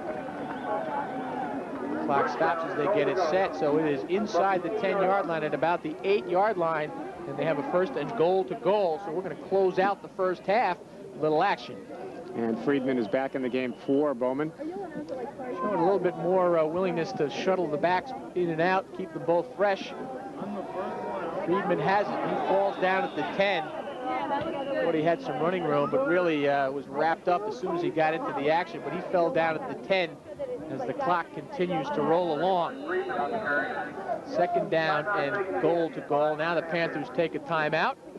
1:05 remaining in the game. John, you got a situation like that, they're probably going to take the 3 downs, or at least they've shown a willingness to do that so far. What do you look for them to come out of the timeout with? Well, I think you want to take advantage of Jackson's growing maturity and try and give him some options. I think rollout action, you know, a little play action fake, and let him roll, let him read the field and see what's available. Again, you are in 3-down territory. If the pass isn't there, he can always dump the ball away. And he hasn't really shown the willingness to put the ball under his shoulder and run. That may be because, again, he's the backup quarterback. Take a look at some of the costume characters here on the sidelines. I'm sure some poor fella's in a fraternity ritual initiation right now. Plymouth State cheerleaders also doing their bit on the sidelines to encourage the Panthers. That is being blackmailed by somebody to wear that outfit. Anyway, it is Halloween weekend here in Plymouth, New Hampshire. And there's a good shot of Toby Cloutier, John Morley on the sidelines. And decision time again, 1:05 remaining here in the half. Panthers trail 7-6. They want to punch it in here. And they're going to try and spread the field. Carlo is left, Dalton wide, way wide right. And they're going back to the pass right away. Here's the rollout underneath the Bost, who's got it. And he takes it in for a touchdown, carrying Corey Carpenter into the end zone. And Bob Bost has been the guy of the day. He just knows how to find the end zone. And he really had to show a little bit of savvy there, David, because he had some decisions to make when he was confronted by the defense. What a great idea. There's the play fake, and they let Jackson roll to his right. He's got a lot of decisions and a lot of options here, but Bost is all alone. Nice hands again, a couple of fakes. Knows he's about 3 yards away, decides to go with strength, and he does carry Colby Cloutier into the end zone. Bob Bost, his second touchdown of the day. 3 in the last 2 weeks. Had a big touchdown last week in the game against Bridgewater. And that's nice to see when a guy will sacrifice his own game. He leaves the tailback spot, moves into the blocking back spot, and does it for the team and still gets a chance to shine. And they are going for 2. Freeman and Bost are the setbacks. And they're going to take too much time, and now it's going to change the decision on the coaching staff, or at least give the coaching staff the chance to think about changing their decision. Well, they'll do it from 7 yards away. Again, giving them a similar situation to the touchdown, which we are about to see once again. Ball fake to Friedman. He has to command respect into the line. Jackson rolling away and just really outlegs the pursuit, but fights it off, gives it to Bost, and now it's up to the senior, who knows, as you said, David, how to get into the end zone, dodges a couple of tacklers and carries it in, and now they're coming back for the conversion. And I say look for that pass in the same pass pattern to Bost in the slot. right out there in the weak side. And of course they listen to me, and they're going out to Carlo, who has it. And he just beat Klopson, who didn't get there. Check that, number 22, Mark Visley. They just lofted it over. Nice, pretty pass by Jackson. And he just lays it out there, and Carlo goes and gets it. And it really is a touch pass. It's pretty much a timed pattern. He's just going to get the ball, one-step drop, and basically float it up there. Let Carlo do the work. Carlo, as you said, David, does have a couple of steps on Visley. He just goes up, very similar to the touchdown catch earlier in the game by Morton. Shows a lot of hands, pulls it in, and now the two-point conversion puts the Panthers on top, 14-7. Pretty efficient job using the clock. Took them about a minute and a half to score from outside of their 40. Outside of the midfield anyway when they started the drive. Andy Jackson's incidentally a 4-year starter in high school, quarterback slot. Probably was punting from the 7th grade. And at this stage of the season, coaches really don't view a freshman as a freshman. They've had 6 games to play. He's got some experience. I don't get this move, to tell you the truth. Well, see, now, last time they finally kicked off that first quick run approach, the first time we've seen them do that in the last couple of weeks. But it puts the defenders out of position. They don't have the field spread, so and there they go. They just kind of push it ahead, straight through the legs. Smith, now it's past him, and Smith and Christian Lee, the other wideout, recover and fall on at about the 15-yard line. As the clock under 15 minutes to go at 56 seconds, as you can see right there. And my guess, John, is that Coast Guard will just run out the clock and go in trailing 14-7. I would think so, with 56 seconds remaining and 85 yards between them and the end zone. You would think that, but with Adam Wasserman, I'd be reluctant to let my guard down. I'd keep a couple of people in real deep safety position just in case. No pun intended, right? He's just a real threat out there running the Coast Guard offense. Of course, the formation, they've got Brian Meyer in the game for the first time. They are going to go back to pass, looking low to Morton, who's got it.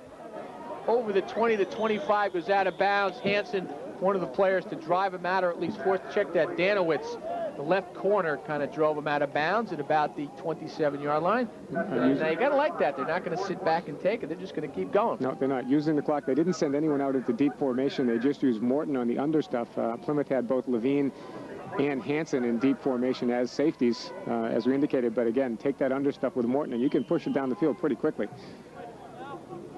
Still 49 ticks of the clock left. All the wideouts to the left this time. Smith, Meyer, crosses body. Wasserman right there to Meyer, and he gets it. Tries to get out of bounds, and they won't let him out of bounds. Nice job by Danowitz, who came all the way from the left side of the field, and he stopped Meyer, who was trying to get out of bounds, and forces Coast Guard to take a timeout. Meyer showing in the nice hands. Wasserman rolling to his left. Threw it a little bit behind him. Meyer went up and pulled it in. Unable to get out of bounds. The clock will go now. But they did pick up the first down, so that did stop the clock. And there are a whistle. 1, 2 penalty flags in the field. 3 penalty flags in the field. They only have 4 officials. We started with 1 under the legal limit. Almost lost another one in the middle of the play, but looks like illegal. Now we have a timeout. 36 seconds to go. That is for sure.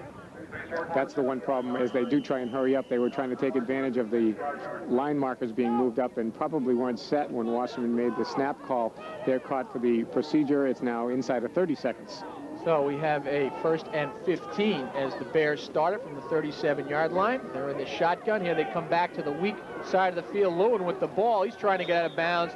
And once again, they do not let him do it. Colby Compton tracks him down on the kind of misdirection screen, I guess you could call it. Take another look here. That's exactly what I'd call it, David. The misdirection. Looks like he's going the other way, trying to take the wide side of the field, has the pursuit coming, but just looks right back and finds him all alone, able to put it into Dronin's hands, and he takes it upfield. But again, the Plymouth defense not letting them use the sidelines. Colby Compton with the sure tackle to bring him down. We're inside now, down to 13 seconds, 2nd and long. At this point, I think they might have enough of a cushion, David, where you might have Wasserman put it up there, though.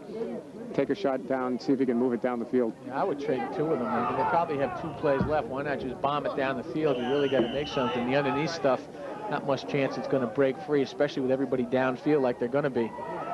And that's what they're looking to do. No, they throw under to Dronin. Great play by Compton, who intercepts it at the 45-yard line. 2nd interception of the ball game for the linebacker. And again, he was the ECAC honor roll player last week, the Freedom Football Conference Defensive Player of the Week, and he's showing why again today. Wasserman with plenty of time looking downfield, surprising us by going to the sideline rather than the deep route. But here he is with Colby Compton with a great athletic move. The sophomore linebacker steps in front of Drone and pulls it in. That probably will just run out the half, but Colby Compton showing some real athletic ability. Paul Hogan, the Panther basketball coach on the sideline, taking notice of those hands put out by Compton. And they're getting forward.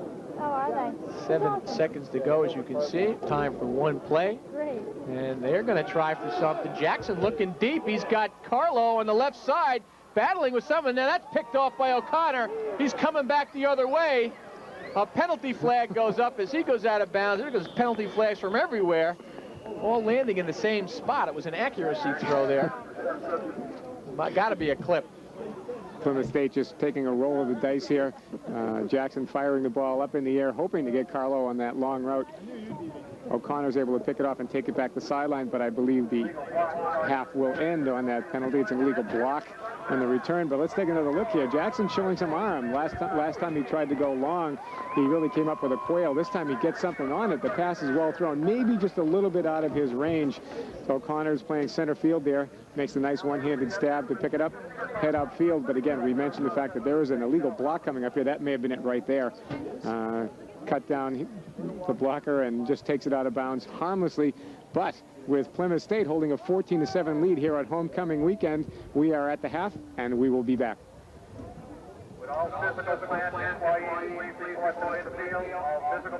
What do NASCAR North, a Pennsylvania monastery, the Erie Canal, the New Hampshire Broadcasters Association, and an Ohio computer software company all have in common? They've joined the ever-expanding list of satisfied clients who've turned to creative video for their television production projects. Learn what they've discovered. For quality, cost-effective television production services, from concept to completion, it's Creative Video Incorporated.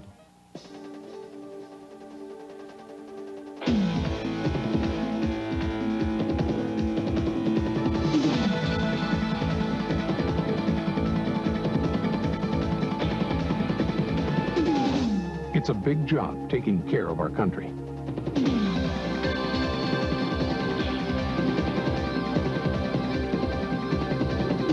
The Coast Guard and Coast Guard Reserve. Find out more. Call toll-free or see your Coast Guard recruiter. We are here at halftime. Plymouth State College, after struggling early, trailing 7-0, has come back to take a 14-7 lead on the strength of 2 Bob Boss touchdowns. But, John, one of the big things, as we mentioned, the Panthers got off slow. They struggled. Coast Guard marched it down the field with some nice short passing games, and then the defense took over. The defense really has done a nice job, David. Early on, it looked like Adam Wasserman was going to have his way all day long with that under stuff. Instead, the Plymouth State defense has come up big. Good coverage in the secondary, nice pressure by the defensive line, and that linebacking core has been great, including Colby Compton. Colby Compton, who has 2 interceptions, has been all over the field. He really has done a nice job so far, coming off ECAC Defensive Player of the Week last week. We had a chance to catch up to Colby and asked him thoughts about what the key to successes are for his play and for the Panthers. Definitely the coach's game scheme. They do a lot with working with our defensive linemen, you know, getting quick into the holes, cutting, letting the linemen take my blocks for me. I mean, that's pretty much what I owe all the tackles to and sacks, whatever. Right. And Mr. Compton continues on his successful play. John really has been a dominant guy over the last 2 games. He has, David, and I guess today he's really met the kind of quarterback he likes to see out there, a guy who likes to put the ball in the air. Adam Wasserman's a 59% passer, and that's a real challenge for a guy like Colby who likes to play both the run and the pass. And as we mentioned, he really started off the game hot. They took a lot of underneath stuff, and they moved the ball up and down the field. That has been a trademark, and he, of course, this year, John, is in a different situation. As we mentioned last year, he was in the quarterback slot in a team that wound up 1-8. They really turned it around, very competitive. And he gave our own Andrea Solomita his thoughts on what it's like to be in the turnaround situation. I think that Coach Smith's really implemented and used the talents that our team has. And the team's really, come together. We just come out and ready to play football. How has the team adjusted to his new strategies? Has there been new strategies put in? What is the difference in this year's team attitude? Well, as far as strategies, we came to a passing attack. Last year we ran pretty much a running option attack, and this year we went to throwing the ball. And people adjusted surprisingly well to it, I believe. And the attitude of the team is just up, and we're happy to be out here. Ready to go? Okay, thank you very much. And there they are, the Coast Guard Academy. They are in the locker room right now trying to figure out how they can adjust a little bit to get back into the game. They are in the game, but they trail 14-7, John. And Panthers on the other side are trying to figure out how they can stretch that lead. When we come back, we'll have a chance to talk about what lies ahead in the second half, so stay with us.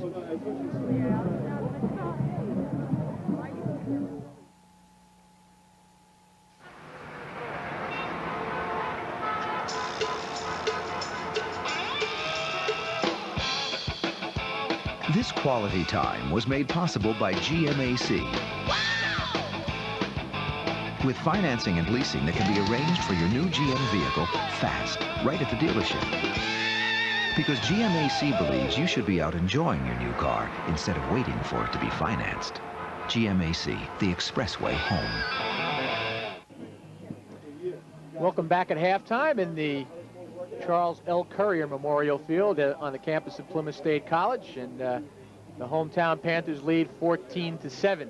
And John, really the story of this game has not been so much either the offense or the defense per se. It's really been a field position battle, and Plymouth really has dominated in that area. It's really been a punting game on both sides. The quarterbacks doing double duty, not just throwing the ball, but also kicking it, both Wasserman and Jackson kicking for their respective teams. But again, David, as you indicated, it's a gradual war of attrition and one that is being won by Plymouth. They keep pinning Coast Guard back, forcing Wasserman to punt from deep in his own territory, and that has paid off on the scoreboard, although it was a battle. And the Panthers have done it with a pretty balanced attack, 89 yards on the ground, 69 in the air.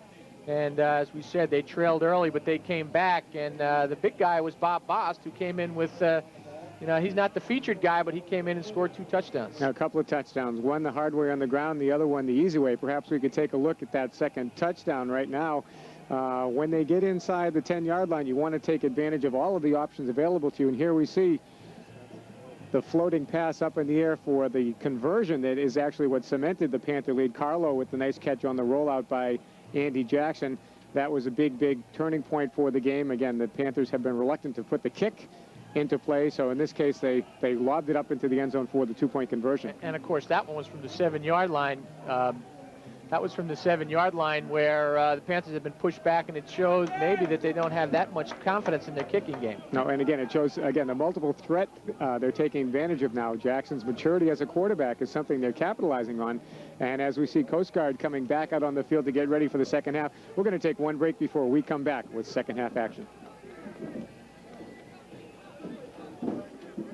Tri-State Megabucks is, of course, a game involving 3 states. You know the 3 states?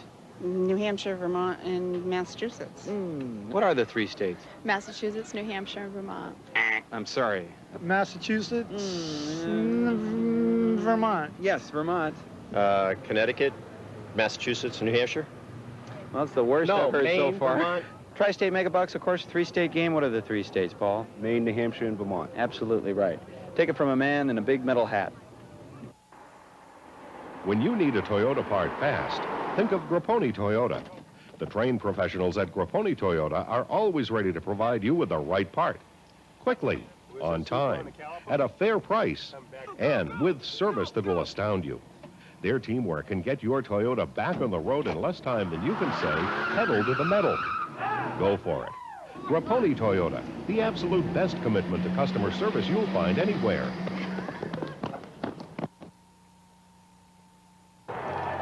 Welcome back to the second half action. While we were away, David Bowman electrified the crowd with a kickoff return, took it up over the 50-yard line to about the 41-yard line, the 39-yard line to Coast Guard territory, and right off the bat, John, they've taken command of the field position game again. Inside the 40-yard line now, Bowman showing his versatility and his explosiveness as he broke right through the line for the Coast Guard. Bowman goes to the sideline. He's a little tired. They come back to number 1 guy, Matt Friedman, who's got some room as he goes over the 40 and then is taken down right away on the play by number 59. Romaine Howell, check that. It is our man, Quincy Davis. Here is the, another Quincy look has here. been in on the play as a backup linebacker. Friedman trying to break it outside, and there is the wrap-up twisting the leg Friedman bounces right back out, wearing those black leggings, rather distinctive for a running back.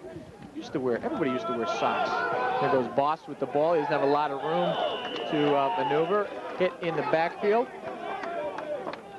And Romaine Howell was in on the play, the middle linebacker. He goes down at about the 38-yard line. So the Panthers are going to be faced with a 3rd and 9 situation on their first possession here in the second half. Seeing a statement here by the Coast Guard defense, stuffing the first 2 plays from scrimmage for Plymouth, forcing the 3rd and 9. Andy Jackson in a 3rd down situation quickly here in the second half. 3 men in the defensive backfield. They're all over on the left-hand side of the field. Aaron Waters stepped into the line, looked like he was going to blitz, but he backs up a little bit. And here comes the roll to the right. Jackson looking for Friedman, who goes in and out of his hands. Banged by O'Connor after the play. Delivered a little bit harder. That might have been some trouble, but it wasn't the case. Panthers are going to have to turn it back over at 4th and 10, and the guess is that they are going to punt it. Jackson stays on the field. There he is, also the punter, but the punting team has come out onto the field. The idea that maybe they can pin the Bears even farther back in their territory, John. But that's a big defensive stand for Coast Guard, Dave. Plymouth trying to capitalize on the emotion and momentum generated by Bowman. However, the Coast Guard defense stiffens, and it looks like Jackson will kick it away. This is also fake territory, but he is not going to do that. Tries to go for the coffin corner, and we have a fair catch being called for by O'Connor as he slides up around the 13-yard line. Kenny O'Connor makes the play, and they really didn't get out of it what they wanted, John. 15-yard line, 13-yard line is not bad, but they would have liked to see him inside the 10. And I think they would like to have capitalized again on that Bowman return. Interesting, Dave, that we're seeing Bowman and Friedman alternate so regularly for Plymouth. Friedman's been the #1 guy for quite a while. It looks like there might be a little more balance in that attack, which I think might help Friedman in the long run keep his legs fresh. Jones, the lone setback. Actually, Rivers in the game as well. They go to Jones. No, check, not Jones. He spins outside, takes it up over the 25-yard line. Number 29, 27. It's always convenient when it's not on the roster, a new number. But there they go, carrying it in the wrong hands. But quickly, as he gets into the secondary, gets a couple of people coming over to pull him down. Coast Guard moving the ball well on that first down play. 2nd and 1.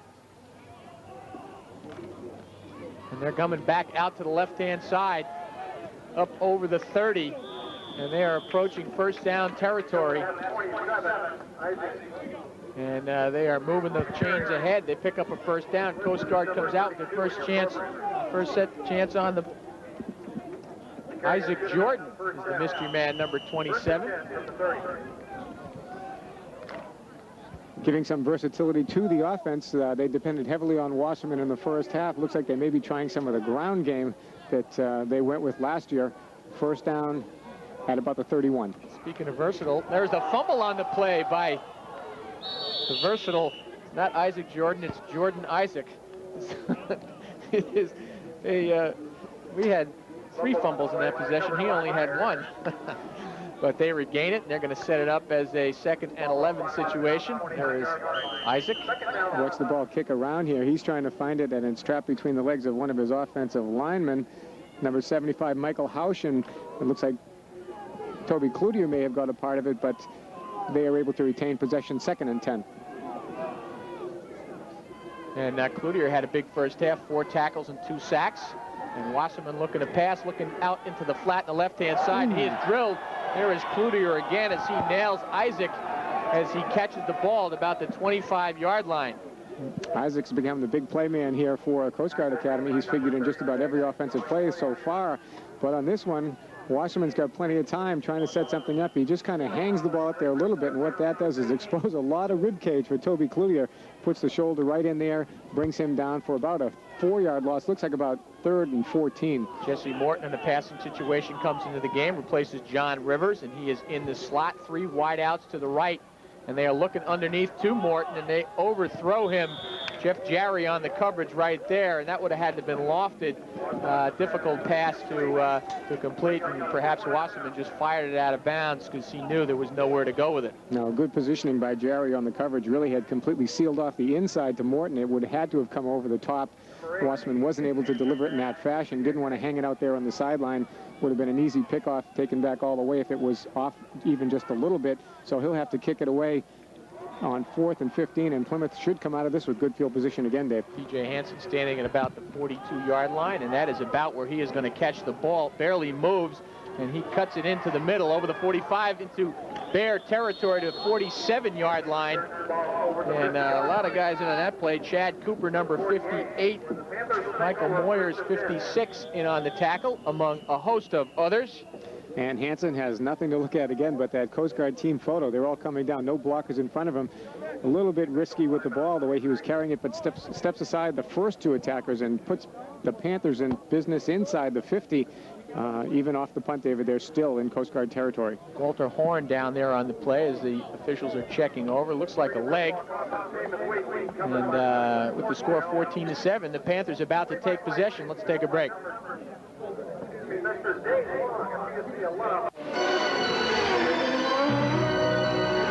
The average Grand Prix lasts but a few hours, unless it's a Grand Prix started with a genuine Delco Freedom Battery. Delco's rated tops for taking the pole position in starting power and excelling in reserve capacity. Helps keep your engine in the race for a longer, more reliable life. AC Delco. It's like buying time. Now through December 4th, get started with up to $14 cash back on Delco Freedom batteries. Panthers take over 1st and 10 from the 48-yard line. Friedman the lone setback. And that's who they go to. Friedman, who's wrapped up immediately. Number 94, Richard Como, the right end, just wrapped up Friedman, gave him nowhere to go. And he actually loses a yard. Friedman, as we said earlier, was 116 yards shy of the 1,000-yard mark for this season. And he's going to have to get it going in the second half at 41 yards in the first half. So he's got to have, of course, he was out injured for a while, made a couple of catches as well. Jackson, long signal count, looking like he changed in a play audible. And there goes the pass there, looking for Carlo deep. He lofts it out there. Carlo jumps behind, and he has it at the 20 and is taken down by Klopson at the 16-yard line with a big hit. Looks like Carlo, John, kind of used that left arm to free himself. On the initial coverage, David, you're right. It looked like there was a little bit of bump. Jackson, it looks like he's calling the audible, thinking about going to Carlo. Straight drop back, a little bit of play action, but he just hangs it out there. And I don't know if we can see it in this angle. Looks like he uses a little bit of left-hand positioning, almost like he's boxing off a rebound. Shows the good hands and pulls it down before he's tackled inside the 20.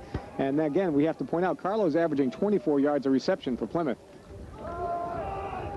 And Friedman back on 1st down. He is wrapped up. Kurt Clark on the bottom of the pile. There's Como again. Also, Romaine Howell, number 36. Nice defensive stand by the Bears. And, of course, the Panthers into a no-gain situation, and it'll be 2nd and 10. It was Jim Zarotny in position with that, I guess, that rebounding battle with Carlo. Carlo won it and came away and broke downfield before Klopson brought him down. Again, they're in probably at about the 15-yard line. Great position for the other way. They were in the man-to-man coverage, John, and if they throw somebody down into the flat underneath when he clears out, there might be some room. This is not the play. They go to Friedman, who kind of weaves his way back to what looks like over the 15-yard line, maybe to about the 14-yard line, so it brings up a 3rd and 9 situation.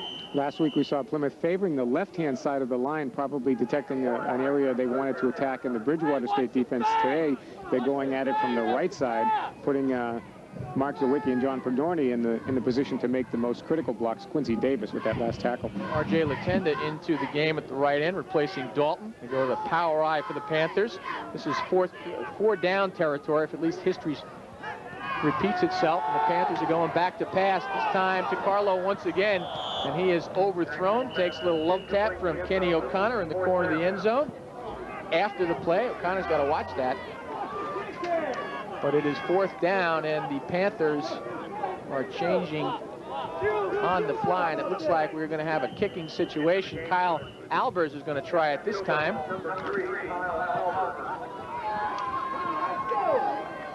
He's 9 for 15 on point afters, David, and 2 for 3 in field goal attempts, as we mentioned earlier. And this one will come from the 21, so it'll be a 31-yard attempt, which would be his long for the season. It is up, and he gets all of that one, and it goes straight through. He is now 3 for 4 on field goal attempts, and he looked pretty strong in that one as the Panthers take it out, stretch out the lead to 10, 17-7. Take another look here. Andy Levine, former high school quarterback, on the hold, puts the ball down smartly.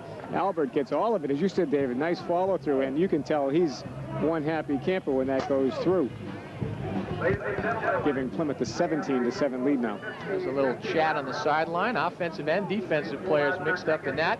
Carlo, the wideout, is going to be on the kickoff team. And things right now going the Panthers' way as they continue to control the field position battle. And as we said a couple of times earlier, that ultimately catches up to a team if they continue to have to start defensive situations on their half of the 50. And Coast Guard Academy is back at the drawing board literally here on the sideline. They're trying to regroup and figure out how they can get their offense back in gear. Adam Wasserman, really, David, with the exception of that first drive, has not been that effective today. He was 12 for 22 passing in the first half. Those are below his normal numbers. Haven't really been able to get the ball to Jesse Morton outside of that first situation. He's the favorite target, and I got to think that was a target to take away for the Panther defense. And the kick comes up short, and he is drilled on the play. And Hutchins, number 45. They say the shortest distance between 2 points is a straight line, and I think that's what Hutchins followed. And Michael Duran, that's his second. This is his second return by Duran. We're looking right over Hutchins' shoulder here. He's got very little variation on that route. He's going right through. He gets a token pass from one blocker, and then boom, he and Duran just go head to head. Hutchins wins the battle. Actually, it's Kevin Hutchins. And Coast Guard comes out, goes back to Jones, who's got some room over the 40. And it is closed down very quickly. 35, Jeff Jarry in on the play. Derek Stone chased Jones down, but a nice gain on first down. Takes it up to the 44-yard line, about a 6-yard gain. It looked like a more dangerous play as it started to unfold, David, because he had all that room to the outside, and when Jones broke it up, it looked like he was going places. Good pursuit by Stone, comes up and forces him to turn. Very aggressive Plymouth defensive secondary against the run. They just have to be careful they don't get caught coming up on a pass. And Jarry closed it down as he fought off a block, and after the initial hit by Stone, Wasserman back to pass. He goes to Morton with some room over the 50. He is over the 40. Chased down out of bounds again by Jarry, but that is the kind of situation we were just talking about, John, where they get it to Morton and try and move it down the field. And Morton took advantage of a little bit of help from Jonathan Smith, too. When Morton gets the ball in the open field, he's got some blockers. Let's watch again. Good play action, freezes the linebackers here on the near side. Wasserman rolling against his throwing hand, but puts it out there. Morton's got room to run, and he has Cloutier in pursuit. And Cloutier, looking so intently at the ball carrier, doesn't see Smith coming. He gets croaked. Jarry pulls him down. And John Barry went off the field after that play, kind of hunched over. And they come back to Jones. He is wrapped up by Jarry in on the bottom of the pile. And Toby Cloutier comes flying over the top, and another surprise, Colby Compton in on the play as well. They're trying to work away from Compton because he's shown such great pursuit. Meanwhile, here on the near sideline, Aaron Waters is being tended to. Looks like he may be having a problem with the shoulder pad strap. Gets a little bit of attention from the training crew on the near sideline. Okay, we have a 2nd and 7 situation. About 7 minutes left in the third period in a 17-7 game that is led by the Plymouth State College Panthers. Wasserman going deep to Smith. Danowitz on the coverage. Straight through Smith's hands. Looked like Danowitz kind of distracted him a little bit with that wave of the hand. That was close. Panthers dodged a bullet. Just a few moments ago, we talked about how the secondary has to be careful for that long pass. They've been coming up and playing the run so effectively. Wasserman's got nothing but pass on his mind here, and he has an open receiver in Smith. I think you're right, David. I think Danowitz may have just got his hand up trying to deflect the ball, distracting Smith right through the hands. Should have been caught. Beautiful pass as well. Wasserman put it right on the hands. 3rd and about 8 now for Coast Guard. Brian Meyer in the game. In the slot is Christian Lee as well as Rivers, and it looks like they're trying to set up the screen, and that's exactly what they're doing, but it doesn't go anywhere to Jones at the 45-yard line. It's going to be about an 8-yard loss. Really smelled out very well by Andy Levine right there, and the cornerback, he came up, and the linebackers were there as well.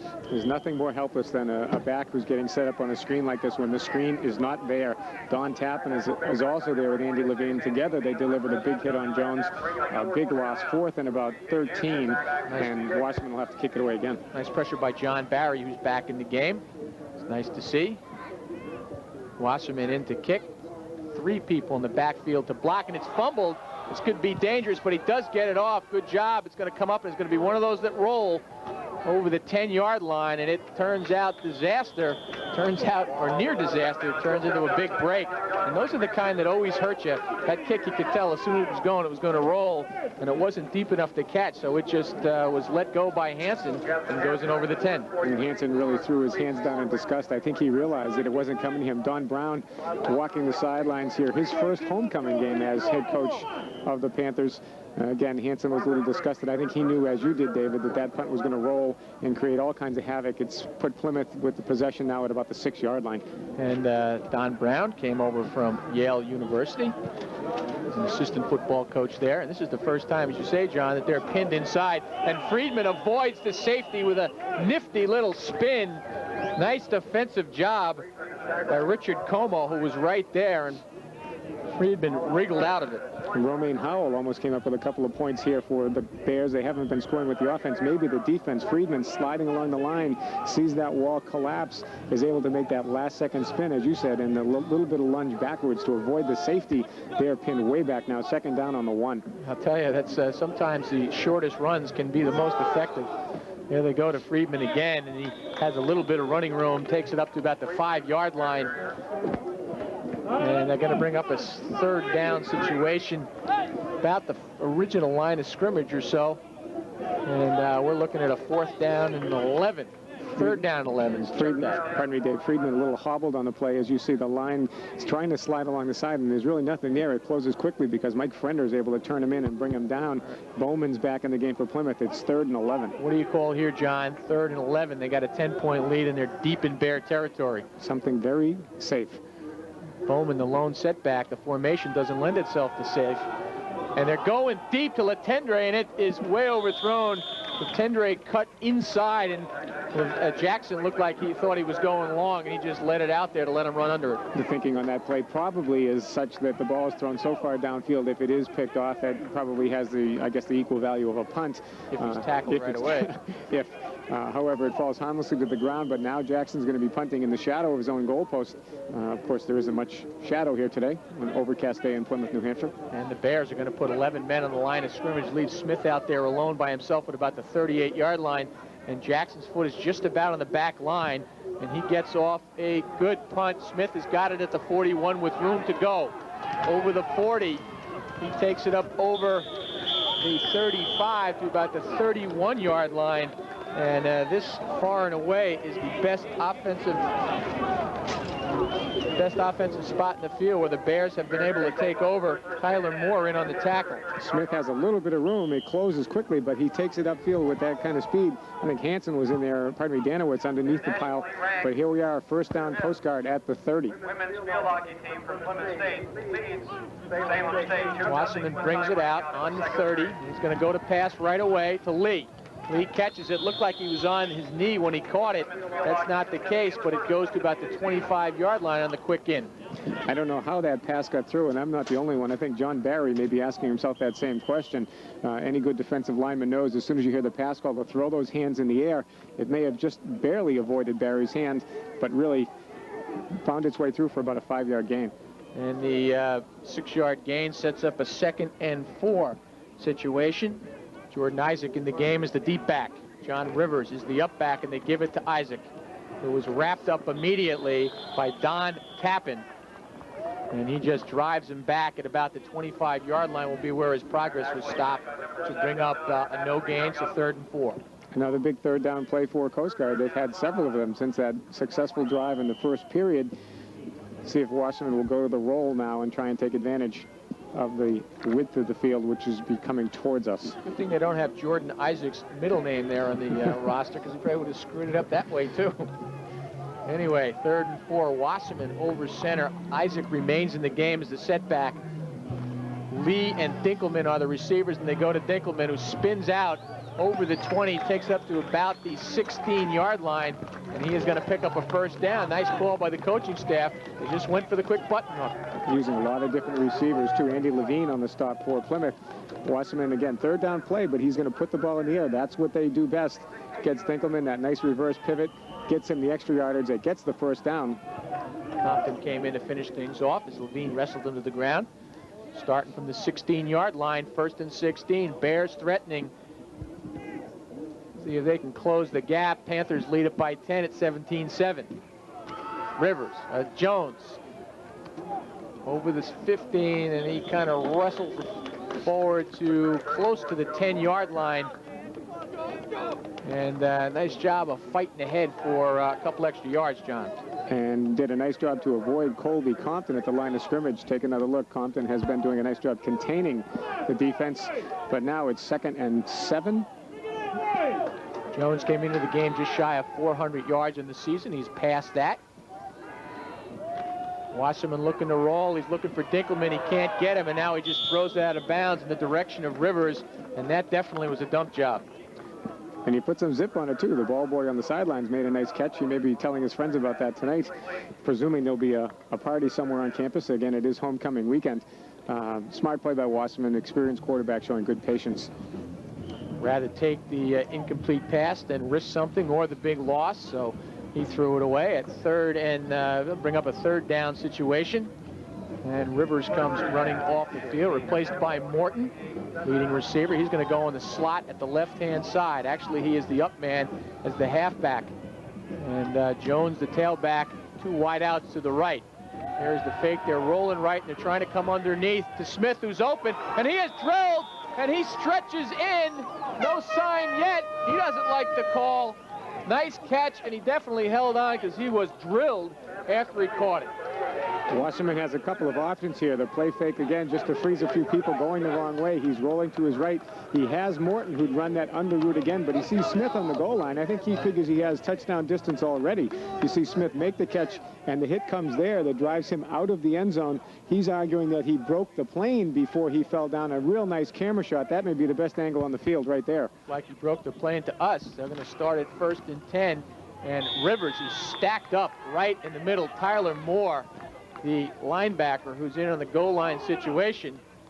Rare that you see number 14 is a linebacker. Take a look at it again. Plymouth defense jamming things up at the line of scrimmage. The point of attack right there, number 70, John Barry, trying to block things up, does a nice job. Good surge by the Plymouth defensive line to turn that one away.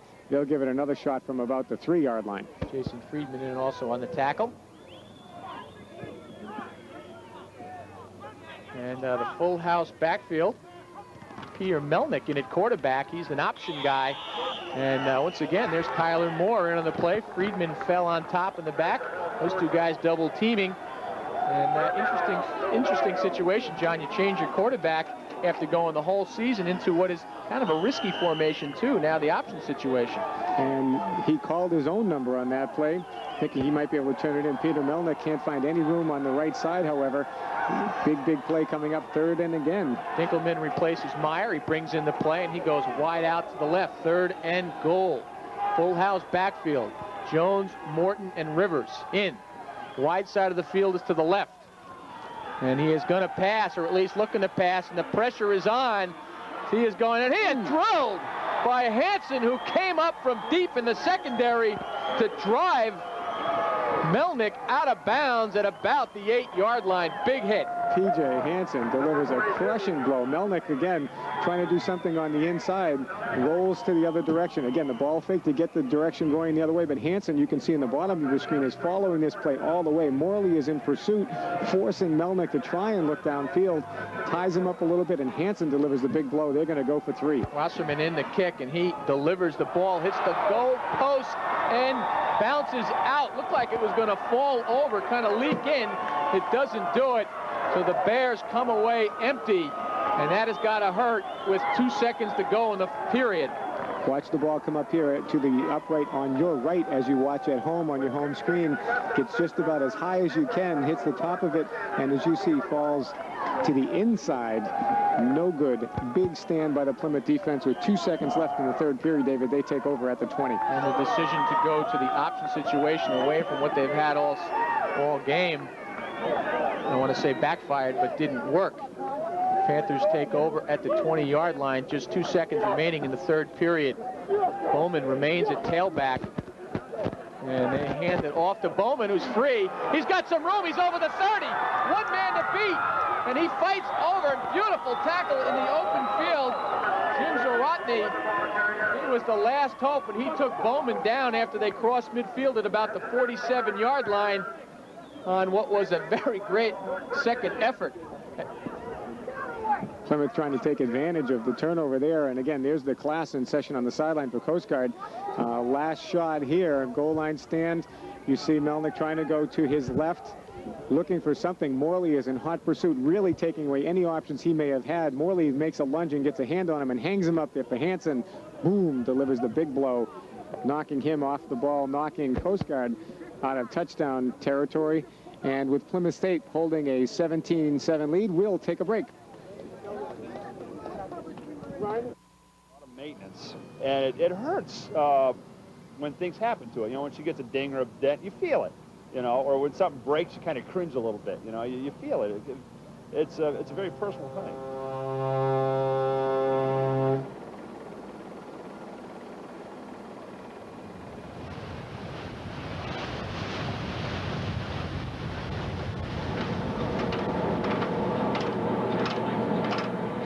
Father often told me when I was just a lad, a sailor's life was very hard, the food's always bad. Now I've joined the Navy, I'm on board a man of war, and now I've found a sailor ain't a sailor anymore. Don't haul on the ropes, don't climb up the mast. If you see a sailing ship, it might be your last. So get your civvies ready for another run ashore. A sailor ain't a sailor, ain't a sailor anymore.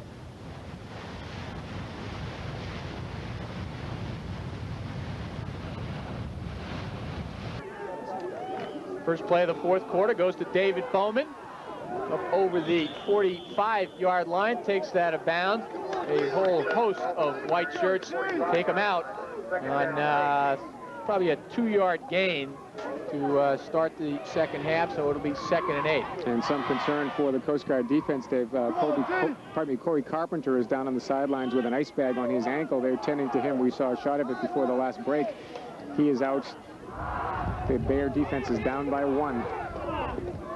And David Bowman remains in the game. Remember, Matt Friedman ran out gingerly, and there goes Bowman again up over the 45 to the 42-yard line. There is Mr. Carpenter.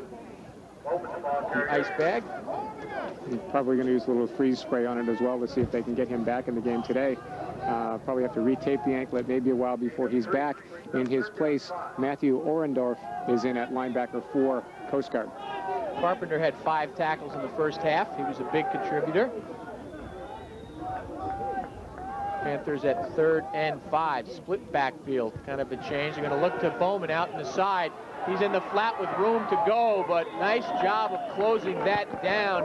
Very close to the first down as he is taken out of bounds by Klopson, who came up close, fast from the right-hand side. Looking to pick up the 5 yards, going with Bowman, the guy with the hot hand. Jackson gets it out to him in the open field where he's most dangerous. Looks like he have a little room to maneuver, but Klopson puts him out. Depending on the spot right now, officials are trying to see where they're going to leave the ball. It will be a first down for Plymouth, keeping this fledgling drive alive. Stopping the clock momentarily at 14-12 remaining in the game. Panthers, who have the ball, lead it by 10. Of the U.S. Coast Guard Academy, Kevin Hutchins remains in the game at fullback.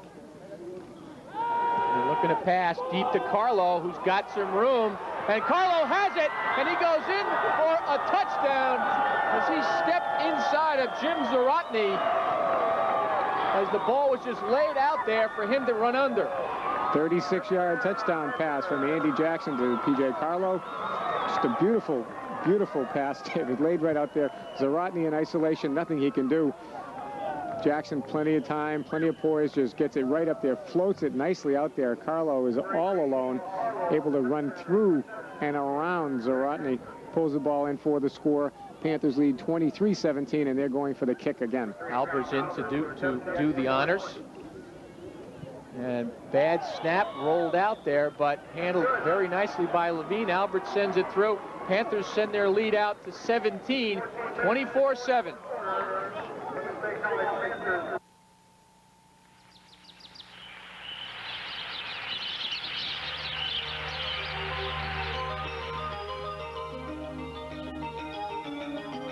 Plymouth nestles in the middle of the Pemigewasset Valley, amid some of the most beautiful scenery in New Hampshire. There are hundreds of paths and trails to explore in fall, winter, and spring. But Plymouth also shares the valley with one of the most traveled roads in the Northeast, Route 93, the backbone of New England. Within 2 hours, you can be in Boston, or in Montreal within 3, with access to all the opportunities a city provides. It's a road with many stops. At one turn, you can hear an orchestra performance in the city. At the next, you can listen to the symphony of sounds in the woods of New Hampshire.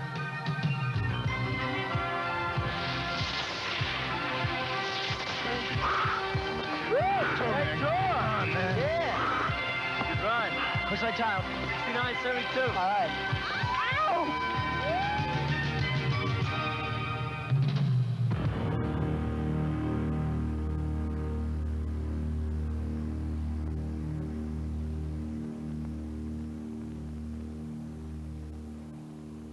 Luxury at its finest is the highly appropriate slogan of the four-season Nordic Inn Condominium Resort in scenic Lincoln, New Hampshire.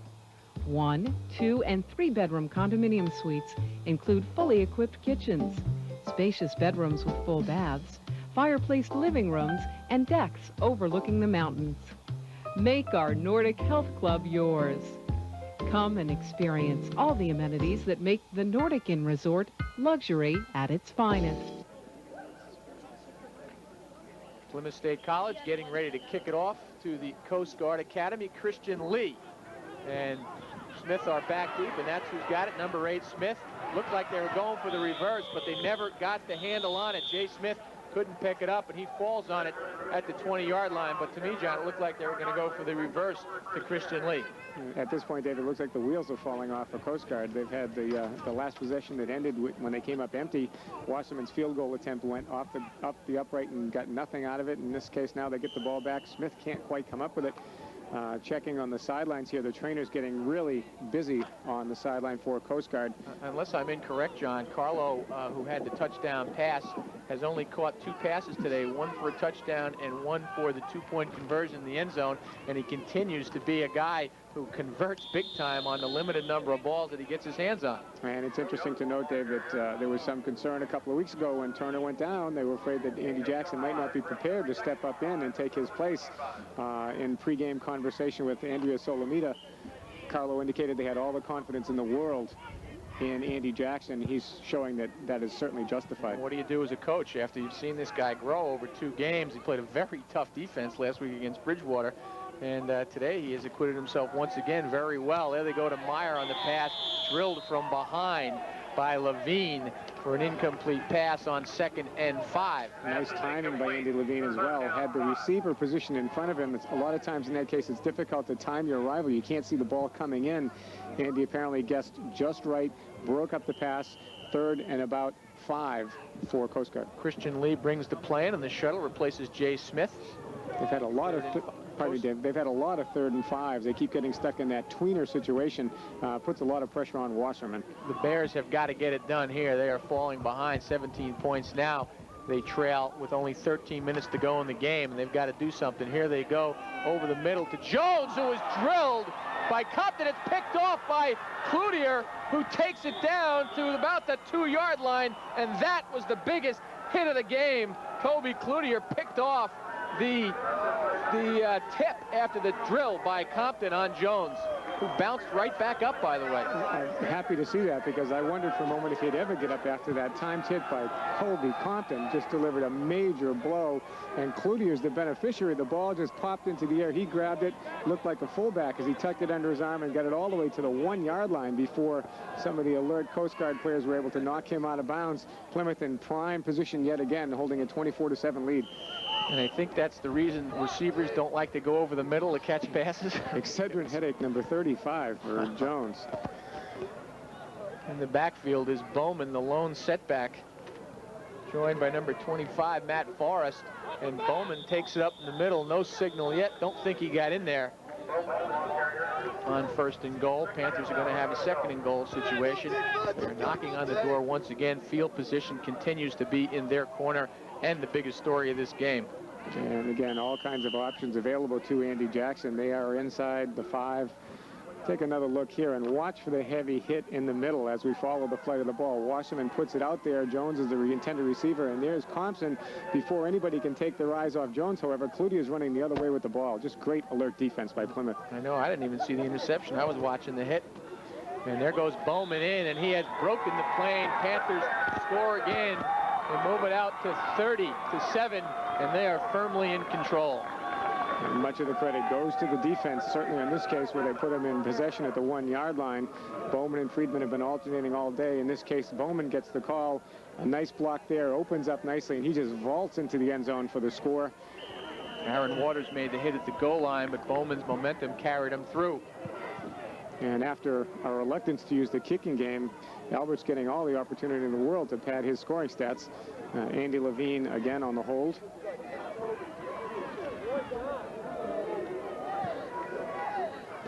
Long snap count. Off, straight through. And that's a good kick. Panthers lead it 31-7. We're coming back. Some people are naturally faster than others. In fact, everything they do is fast. Fast, fast, fast, fast, fast. Now, not everyone appreciates that. But if you're looking to get a new GM car or truck financed, fast is exactly what you want. Mac will take care of your financing. And the folks who arrange GMAC financing and leasing are faster than just about anyone else. GMAC, the expressway home. You forgot your sunglasses. Welcome back to Plymouth, New Hampshire. There's the score. And the wheels have fallen off for Coast Guard. Here's a look at the touchdown. David Bowman comes into the right-hand side of your screen. There's the hit by Waters and Zawatny. As the kickoff goes, once again, number 39, Michael Duran.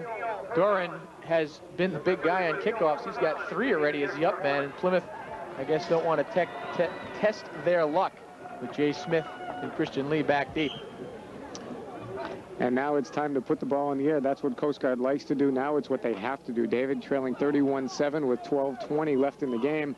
Adam Wasserman is going to have to go to the air to try and move the ball downfield. He may be doing that without Morton, who was being tended to on the sidelines with a shoulder problem.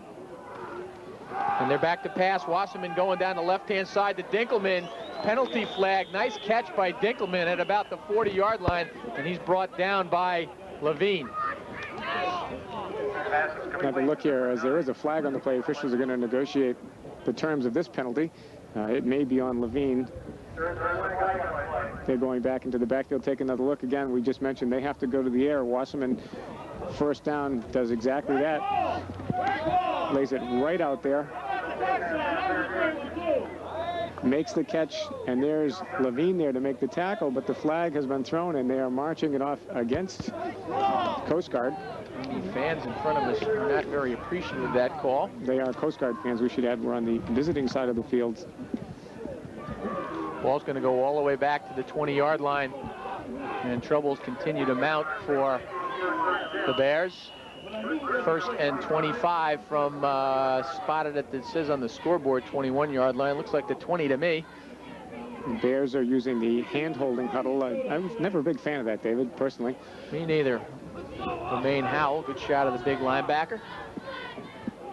Jordan Isaac and John Rivers in the backfield. 1st and 25. As you can see, Wasserman looking off to the flat to Rivers, who's got it.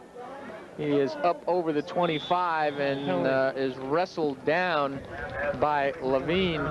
Is the first guy to get there and takes him down.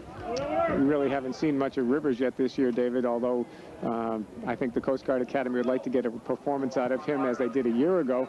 A year ago, Rivers broke a 97-yard run against Plymouth that stands as the record in the Freedom Football Conference. This time, however, he's a receiver. They're using him out in the left flat. A couple of blockers in front of him. He makes the catch and takes it up. Second down and about 15. Adam Hawks was also in on that tackle, number 55. And Panthers starting to substitute pretty liberally. And there goes Wasserman once again to Christian Lee. Broken up by Danowitz in perfect position. Lee almost got his hands on it for a second, but falls incomplete. And as Christian Lee gets down there, you mentioned the Panthers are substituting liberally. We may see a sibling matchup. His brother Thomas is a defensive back for the Panthers. Doesn't see a lot of playing time, but perhaps we may see a duel between the Lee brothers out there in the open field before the day is over. Well, the first-team defense remains on the field for the Panthers. At this point, third down and 18 yards to go for the Bears. Smith is wide to the right. Isaac remains in the backfield and looking over the middle of Isaac, and it is tipped again, tipped a third time. Hansen, not going to like the films on that one. That was in the breadbasket, but he could not hold on, and it falls down. We have a fourth down coming up. Another look here. Hansen guilty of what so many defensive backs commit. Running with the ball before he catches it. The ball is tipped here. Big hands go up in the air, and it's floating away. A second tip. Hansen's right there, and again, I think he started running with it before he caught it, took his eye off the ball, and it falls to the ground. Now he's back in deep single safety. And I'll tell you, he had a lot of room to run there on the left-hand side of the field. Wasserman into punt. He gets it away. There's Hansen. Better catch this one, and he does, sliding into second base at about the 43-yard line. Plymouth will get the ball yet again. They're leading 31-7 with 11 minutes remaining here in the fourth quarter. Andy Jackson will bring his troops out again at about the 43. And what was a very close ball game has suddenly taken a turn, David. It's interesting when the all of pro football, and I'm not sure the years, late 60s, early 70s, looked at Al Davis with wonderment when he drafted a punter first, Ray Guy, in the first round. Only punter ever to be drafted, I believe, in the first round. Here comes Bowman, and he is over the 47, continues to do the job and replace Friedman. Probably not going to see Friedman. Bowman going into this series of downs, 21 carries, 83 yards. That's his season high for a game. Also has had 2 kick returns for 94 yards. And he has the 1 touchdown from the last possession. What I like about Bowman is the way he follows his blockers. In this case, Dave Waddington is out there paving the way for him. That's a good way to prolong your career. Here's a good shot of Mr. Bowman. He is the deep back. Bob Bost is up in the blocking bat slot. Carlo is left. And here comes Bowman over the 50. Over the first down marker, at least right up to it. And looks like he is going to pick up another first down as he closes in on a 100-yard game, his first in the green and white of Plymouth State College. Once again, Bowman following his blocks. In this case, it's Jack Dalton with the downfield block, something that's very difficult and I guess under-recognized for receivers. Bowman's following that number 13 right there, who ties up a defensive back, picks up the first down. Panthers are going to kind of just grind it out on the ground as we are under 10 minutes remaining in the game, and the lead is in their corner very safely. Back to Bowman, who cuts it up over the 45. Not much gain there. Nice job by the pursuing defense on the part of the Bears. But again, it's a real good workout for Bowman. We talked about Friedman before the game. Started out with a 200-yard game, and over the course of the next 6, his yardage has dropped 1 game at a time. Factor may be wear and tear, and seeing Bowman out there today may help keep Friedman fresh for the rest of the season. Matt Arendorf was in on the tackle. He's the guy with the white uniform at linebacker. Getting some action here. Panthers go to Bost. Some room. First time we've seen that, or certainly first time in a while. He's up over the 40. And Bost continues to do his job. Nice little run. Picks up about 5. Look again here, straight on blocking by Plymouth. Nothing fancy here, but Bost, again, David, as you said, has been getting his call and taking full advantage. There are limited opportunities for him, but boy, he makes everyone count.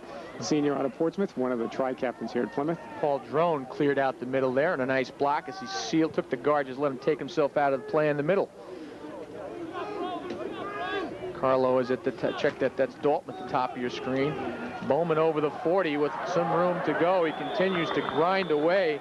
Waters puts the stop on, as well as Orendorff, but Bowman takes it up over for another first down for the Panthers. And Walt Horn from Coast Guard has to be wondering what might have been. It looked like he had Bowman's feet wrapped up in the backfield. Bowman was able to run free from him, and it took a good pursuit by Romaine Howell to stop that run. But again, not before Bowman had picked up the first down. Bowman goes to the sideline. Boss goes back to the tailback. Hutchins steps in at the blocking back.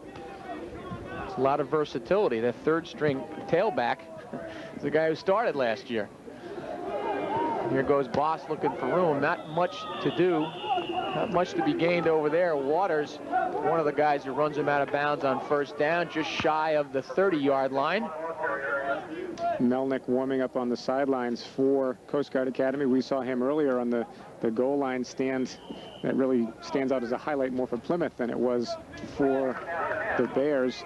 2nd and 10 for the Panthers now. The wide receivers come to the wide side of the field, the bottom of your screen. They go back to Boss. Tries to cut across the grain. Nowhere to go. Kurt Clark in the tackle, trying to tackle the ball right there. Bowman, incidentally, has passed the 100-yard mark at 103 yards for the game, 25 carries. Let's go now, defense. Play now, defense. Let's go now.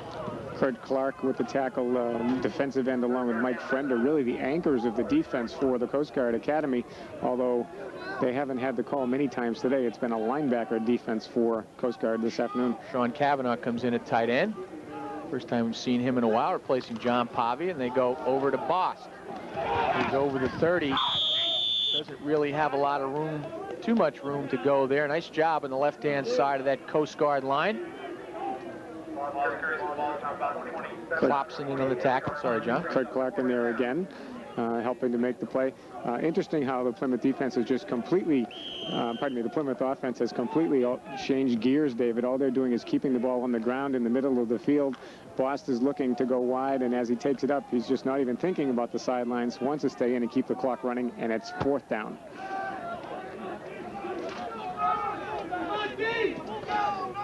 Long snap count there. Mike Bronner in the game as the blocking back. Boss trying to take it outside. No room there.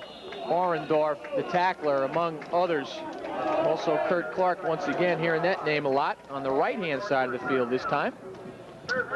And the Bears will take over on downs. Plymouth wisely just using that 4th down to try and push the ball further down the field. Melnick will go in at defense, replacing Wasserman. Don't know what that indicates for the Coast Guard Academy, but with a 31-7 Plymouth lead, 6.5 minutes left in the game. Give another guy a fresh hand. He's a sophomore out of Fort Ritchie, Florida. Peter Melnick, sophomore. And they go to the draw to Jones, looking for some room, kind of weaving, and he's driven out of bounds just shy of the 30-yard line. Colby Compton, big number 97. Actually, I shouldn't say big. He's not really big for a linebacker, but he certainly packs a wallop, as those two have been introduced before. It was Jimmy Jones that question after the game. He may not hear you. I think the bells may still be ringing in his head. Of course, we refer to the big hit when Compton knocked Jones off the ball, allowed Cloutier to make the interception and carry it down to set up the last Plymouth score. We're inside of 7 minutes here in Plymouth, New Hampshire. Foothills of the White Mountains. My favorite phrase of the day. Here we go to Jones, and Compton on the bottom of the pile once again kind of grabs an ankle and holds on. Waits till the posse gets there. Toby Cloutier, number 36, one of the guys getting up from the scrum. We're getting inside the, well, as you can see there on your screen, inside the 6.5 minute mark, and Plymouth will start substituting on defense. I'm surprised it's taken this long. Among those on the field, Dennis Flynn, a senior defensive back, is probably going to see his first action on this play. Wide receiver Lee brings in the play, and he's going to come out to the bottom part of your screen, left-hand side. Rivers and Jones in the backfield. And a lot of white uniforms starting to go out there, white pants. And Melnick is looking to pass to the right side, and it is picked off by Cloutier. And he is going to take it up over the 20 and inside of the 15-yard line, and now he has 2 interceptions. The linebacking core really has done a nice job of stepping in there and showing that they can catch the football. Not only can Cloutier catch it, he can run with it after the catch. Melnick setting up here, really firing the ball over the middle Cloutier picks it off. You can see here with the zip on it. Cloutier's coming the other way with momentum. Now watch him use the stiff arm here. Gets Steve Miller in the eye, I think, with the stiff arm, but chugging all the way downfield. Little shoestring tackle there to take him out of bounds. Plymouth first down. Fire. That was behind Rivers. Cloutier has 9 tackles in addition to his 2 interceptions. Big day for Colby. And Plymouth tries to take it out around the right-hand side. The running back in the game, freshman Rob Cloutier, number 24, out of Foxborough, Massachusetts. Familiar football name. Plymouth, I think, John, is going to be content to just grind it out and run out the clock. Walk away with their 4th win in the Freedom Football Conference as they stay atop the conference.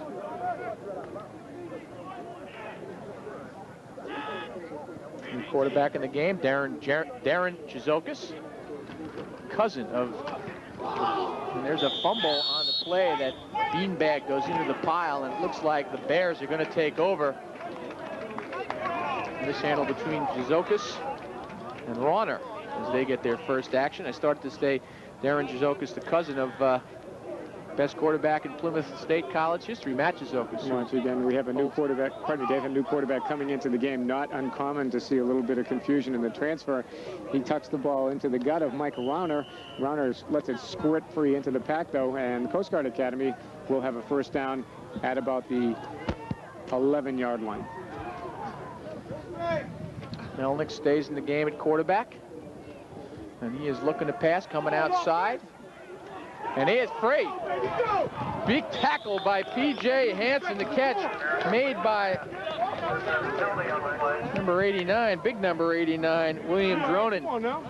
And he is upended by Hansen, and now he is back down on the field. There's a look at Romaine Howell.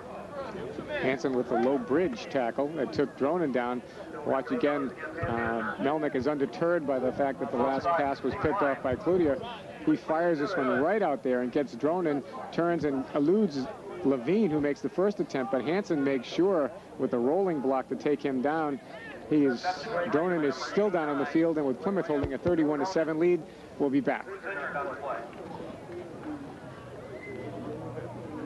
Tri-State Megabucks is, of course, a game involving 3 states. You know the 3 states? New Hampshire, Vermont, and Massachusetts. What are the 3 states? Massachusetts, New Hampshire, and Vermont. I'm sorry. Massachusetts, Vermont. Yes, Vermont. Connecticut, Massachusetts, New Hampshire. Well, that's the worst I've heard Maine, so far. Vermont. Tri-State Megabucks, of course, 3-state game. What are the 3 states, Paul? Maine, New Hampshire, and Vermont. Absolutely right. Take it from a man in a big metal hat. What do NASCAR North, a Pennsylvania monastery, the Erie Canal, the New Hampshire Broadcasters Association, and an Ohio computer software company all have in common? They've joined the ever-expanding list of satisfied clients who've turned to creative video for their television production projects. Learn what they've discovered.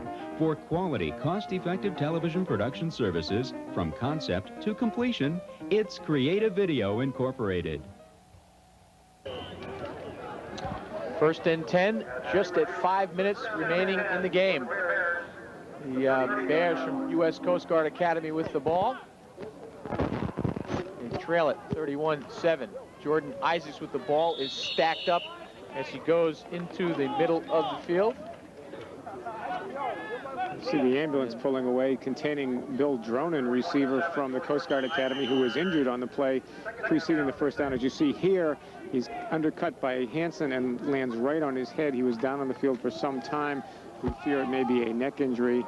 He's been taken by ambulance to nearby Spear Memorial Hospital here in Plymouth, New Hampshire, and obviously we wish him well. Melnick, 2nd and 7, pass, fall, misfires. There's tipped by 2 or 3 guys. There goes Lee back into the game with the play for Peter Melnick. Good shot of defensive leader Colby Compton, who once again has had a big game, 2 interceptions in the ball game. Isaac the lone setback. Wideouts to the right, tight end to the left. And Melnick looks to make some room in a quarterback draw, and he is up over the first down, tripped up, where it looked like he had even more room. Chris Healy on the tackle. Watch this again, nice little pump fake there to freeze those linebackers in position, and then Melnick tucks it under his arm and takes off. How's that nice for a hand tackle? Shoestring tackle, I guess. Pick up the first down. Melnick looking to pass again, looking for Rivers, throws it behind. Rivers just gets a hand on it, but it falls incomplete, stops the clock with 4:06 to go in the ball game, and things look bleak for the Bears. Melnick looking to the sideline for direction. Shuttle system with Smith, Jay Smith, play into the ball game.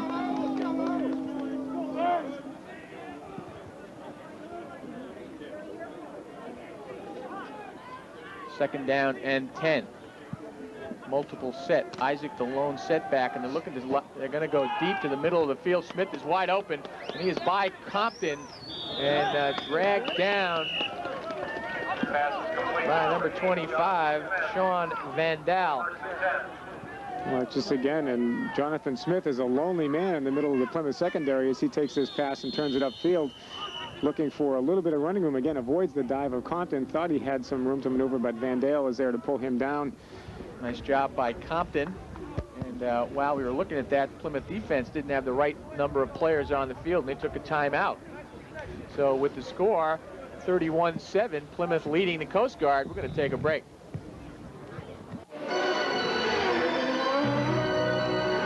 The average Grand Prix lasts but a few hours, unless it's a Grand Prix started with a genuine Delco Freedom Battery. Delco's rated tops for taking the pole position in starting power and excelling in reserve capacity. Helps keep your engine in the race for a longer, more reliable life. AC Delco. It's like buying time. Now through December 4th, get started with up to $14 cash back on Delco Freedom batteries. There's the story. Time winding down on the Coast Guard Academy. And we have a 1st and 10 situation as they have the ball at the 35-yard line.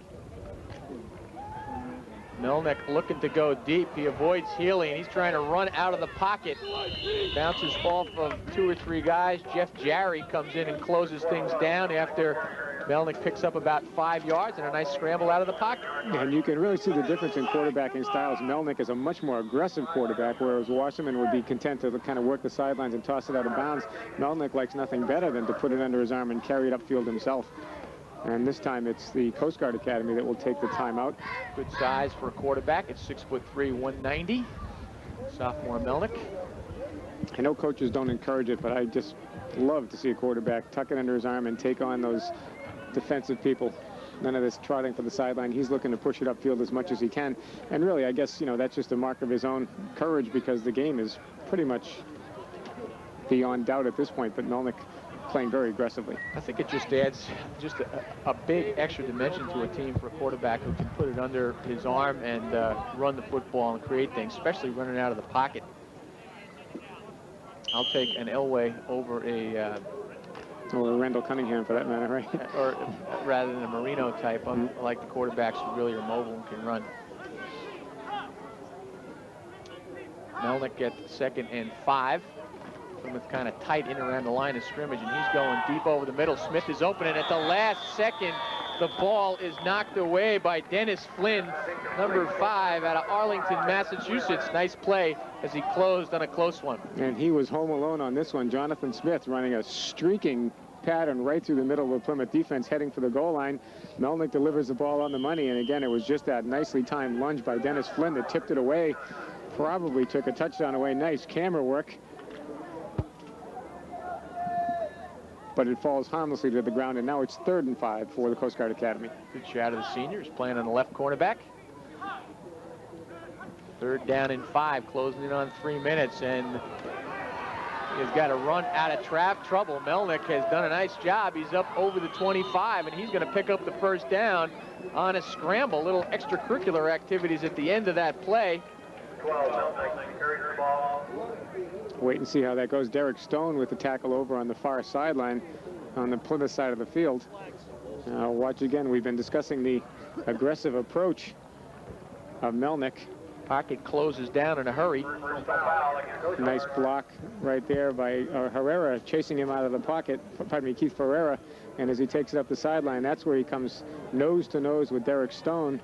Personal foul at the close of the play. I believe it's number 66, James Brown. Love tap at the end. Come on, offense! The didn't get a chance to see it. If it wasn't James Brown, I apologize. Keith Ferraro was in on the play, but they've stepped it off against the Coast Guard Academy. Good shot of Stephen Miller, number 71.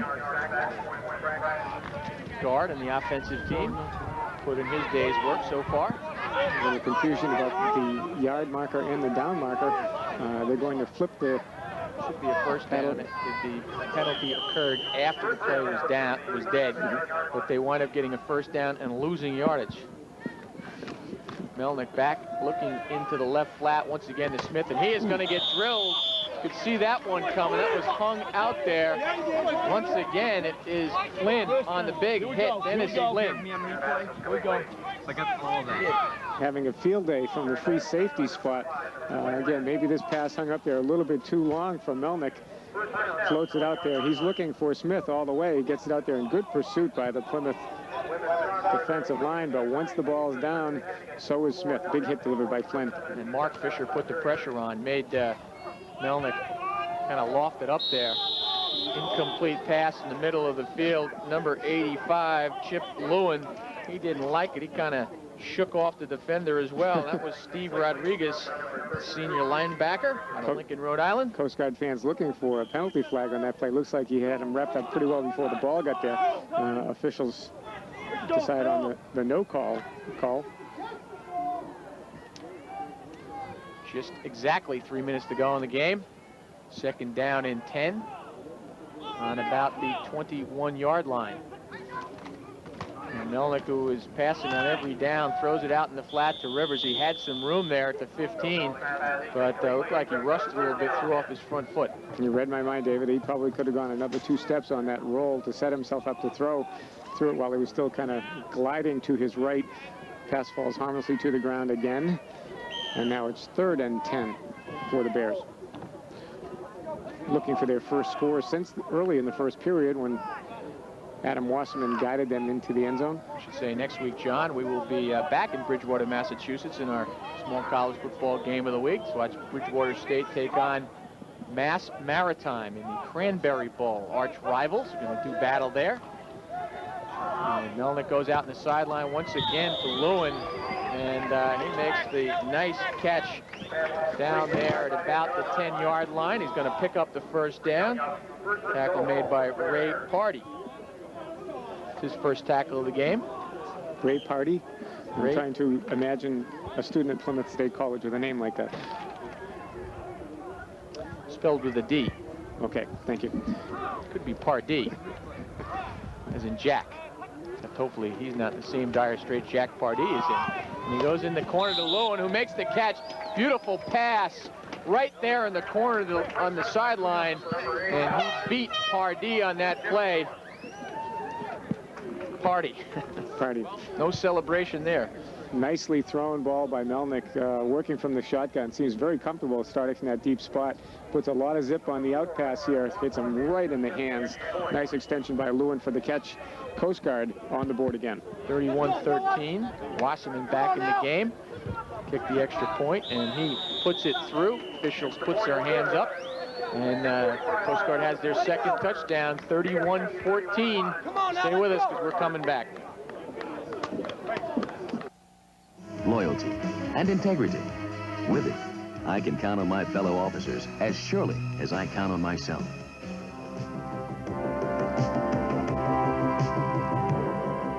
A little over 4 years ago, I learned the Academy's mission: to graduate young men and women with that high sense of honor, loyalty, and obedience, and strong in the resolve to be worthy of the traditions of commissioned officers in the United States Coast Guard, in the service of their country and humanity.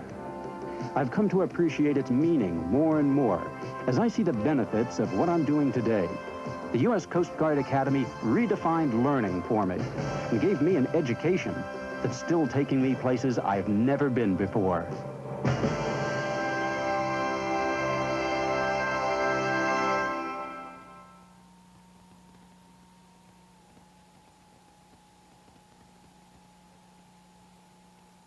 When it comes to drugs, kids say the darndest things. If you're going to talk to your kids about drugs, you got to keep it interesting.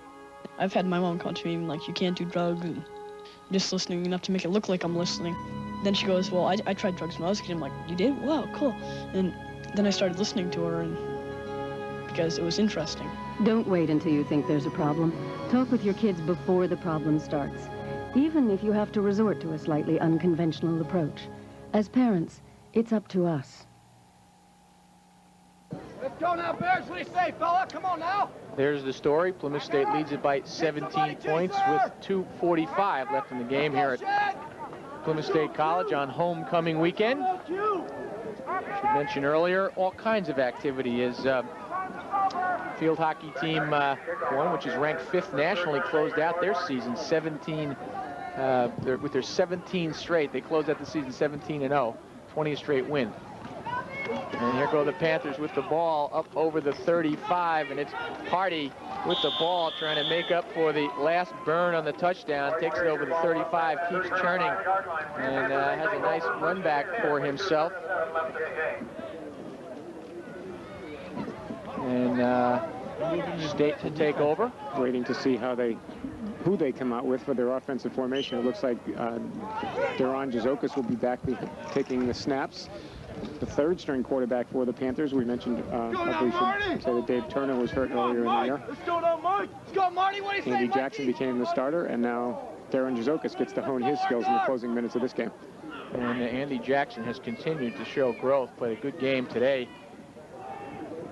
And there goes the swing out to the right-hand side. Brett Thomas, another freshman. Also out of Manchester West High School. I'd say it was my alma mater again, but Dave would say something mean about me, so I'll let that one go. Of course, his former high school coach, Paul Levine, who coached there, is now an assistant here with the Panthers. And been courting some of his. Brett Thomas actually did not play for Paul Levine, who was here last year. And Thomas is a freshman. We're closing in, as you can see, on the 2-minute mark here in the game. It is 2nd down and 12. Thomas lost 2 on the play. And they go right back into Thomas. Good thrust forward on the offensive line. Ooh. And 1, 2, 3 flags down on the field. And I bet you something went wrong there. Good hang time on one of those flags. That baby was up there. Panthers are just trying to run it out, John. And what are your thoughts on the game so far? Panthers, after a pretty tightly contested first half, pretty much took control after that opening drive or that opening touchdown by the Bears when they looked like they were in control. It really was a grinding situation for Plymouth. Adam Wasserman came out and really had the Bears moving well. They were taking the understuff, just advancing the ball nicely down the field. Plymouth just took the game away with their defense. Really kept pinning them back. Wasserman didn't have any room to move. And I really think if they had 1 3rd and 5, they probably had 10 3rd and 5 situations. Worst situation for a quarterback trying to move his team. Of course, and I started to make a point about Al Davis when he drafted Ray Guy, however many years ago. You mean when you started making the point? When I started making the point rather than when he was drafted. But, you know, he is a guy who understood the need for field position. Guy was so superior. But, you know, really that has been the story today. In fact, it was the story last week in the game we did, which happened to be Plymouth State, Bridgewater State. Plymouth just had control of that, and it really was a defensive thing. But the better you are, sooner or later, it's got to work in your favor. And a couple of interceptions really have turned things around for Plymouth today. Toby Cloutier with a couple of big pickoffs that allowed him to set the offense up in prime territory inside the 20-yard line both times. One time, in fact, on the 1. Just hard for an offense to overcome those kind of mistakes. And Plymouth's defense is nothing if not opportunistic. They really capitalize on any mistakes the opponents make. And really, in the beginning of the season, they really did not have a lot of interceptions. They did not have. They had 4 total going into last week's game. They had 3 last week. Hansen picked off 2. They have 4 today. 2 guys, Compton and Cloutier, pick off 2. So they really have stepped up in that area. And Thomas continues to try and grind away on a 3rd and 23. They're not going to get the first down, obviously, on that. Picks up a couple, and the Panthers are going to punt it back over. One point, David, I guess the difference between the 2 games is last week they forced Bridgewater State, a non-passing team, to pass and took advantage of mistakes. Here today, they're really exploiting a very talented passing team, which again says a lot for the way their pass coverage has matured in the last couple of games. And although they had some, I wouldn't say that they had a big pass rush. They had sometimes and put some pressure on the quarterback, but it wasn't an overwhelming thing where they just had to hurry on every play. So the secondary really did a nice job in the zone, in their zone coverages, and just stepped in and picked off, played the right lane. Let's go, Bernie! Let's go now, Johnny! Let's go, Jay! Fourth and about 22 according to the scoreboard.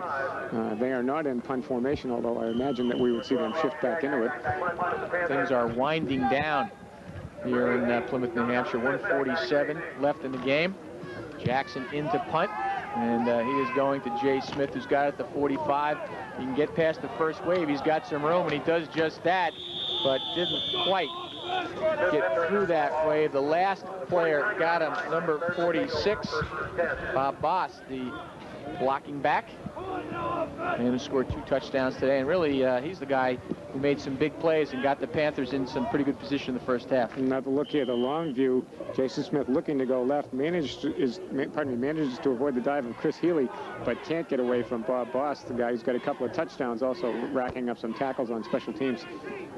A whole slew of wide receivers to the top side of your screen, the wide side. Melnick is looking to pass, and he's coming left and into a crowd. And Tyler Moore, that man again. Andy Levine is right there, as the pass was intended for number 83, Patrick Schreiber, tight end, and first action of the game. Melnick's not shy when he comes into the game. Very aggressive, both running and passing. Just looks downfield and fires this one up there. Levine with real nice help from behind. Moore in the under, and Levine from behind tips it away. A play is going to get underway on the 47-yard line, 2nd and 10. Once again, the right side of the field is a strong side with all the wide receivers there. They flood the zone, and they come away with it. Christian Lee with the catch immediately falls down. They had to stretch out to get it at the 47-yard line. He picks up 3 on the play. Took that 29, John Rivers on the catch. There's Christian. Good look at him. Didn't make the catch, though. We just wanted to throw off the truck. On the far side of the field, tough to see. They go to Melnick on the play. Meyer immediately drilled down. Derek Stone again. Meyer. Yeah. Derek Stone, a big hitter, and now Meyer looks rolling around there. That looks like its wind is knocked out of him. He hit him right in the midsection. Take another look here again. Melnick with a lot of zip on the ball hits Meyer right in the numbers, but immediately after the ball hits, so does Derek Stone. Puts the shoulder down here and really levels Meyer, gets the helmet right into the elbow. Meyer is down on the field, and they're tending to him now. Jerry in to help out after the fact, but the first big hit by Stone, who, as you indicated earlier in the game, David, is really a very ferocious hitter in the Plymouth secondary. And Brian Meyer, as they are asking him how many fingers they hold out. He is up and running off now. That's nice to see. That's a good shot, Brian Meyer. Sophomore out of Cincinnati, Ohio. We mentioned earlier that the Coast Guard Academy, because of the service nature, draws from all over the United States. You name it, they have it on this roster. They are from everywhere. 4th down and 2. Melnick is going to roll out and try and pick it up himself. He's over the 40 to about the 36, and he has gotten the first down and continues to give Coast Guard a chance to at least try and get the score a little bit closer.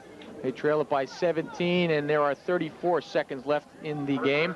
Clock stops as they move the chains up. Now it starts again. Melnick grounds it right into the ground. That makes sense. Not the kind of play in which you want to be the center, however, especially when he gets a good bounce on that ball. Better if you're a guy kind of penetrating underneath.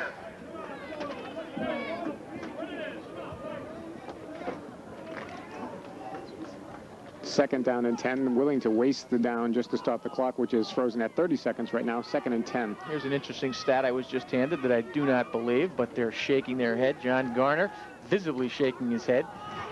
The pass goes out and in and out of the hands of Rivers, and he is unceremoniously taken out of bounds by Tyler Moore, who's been in on almost every play. The statistic I had mentioned was that Coast Guard has outgained Plymouth State 327 yards to 307, 239 of which have come through the air. Well, normally we work in this booth with 2 spotters, Andrea Solomita and Jennifer Heppel. Jennifer is away taking her ice hockey officials exam this week, so she's not with us.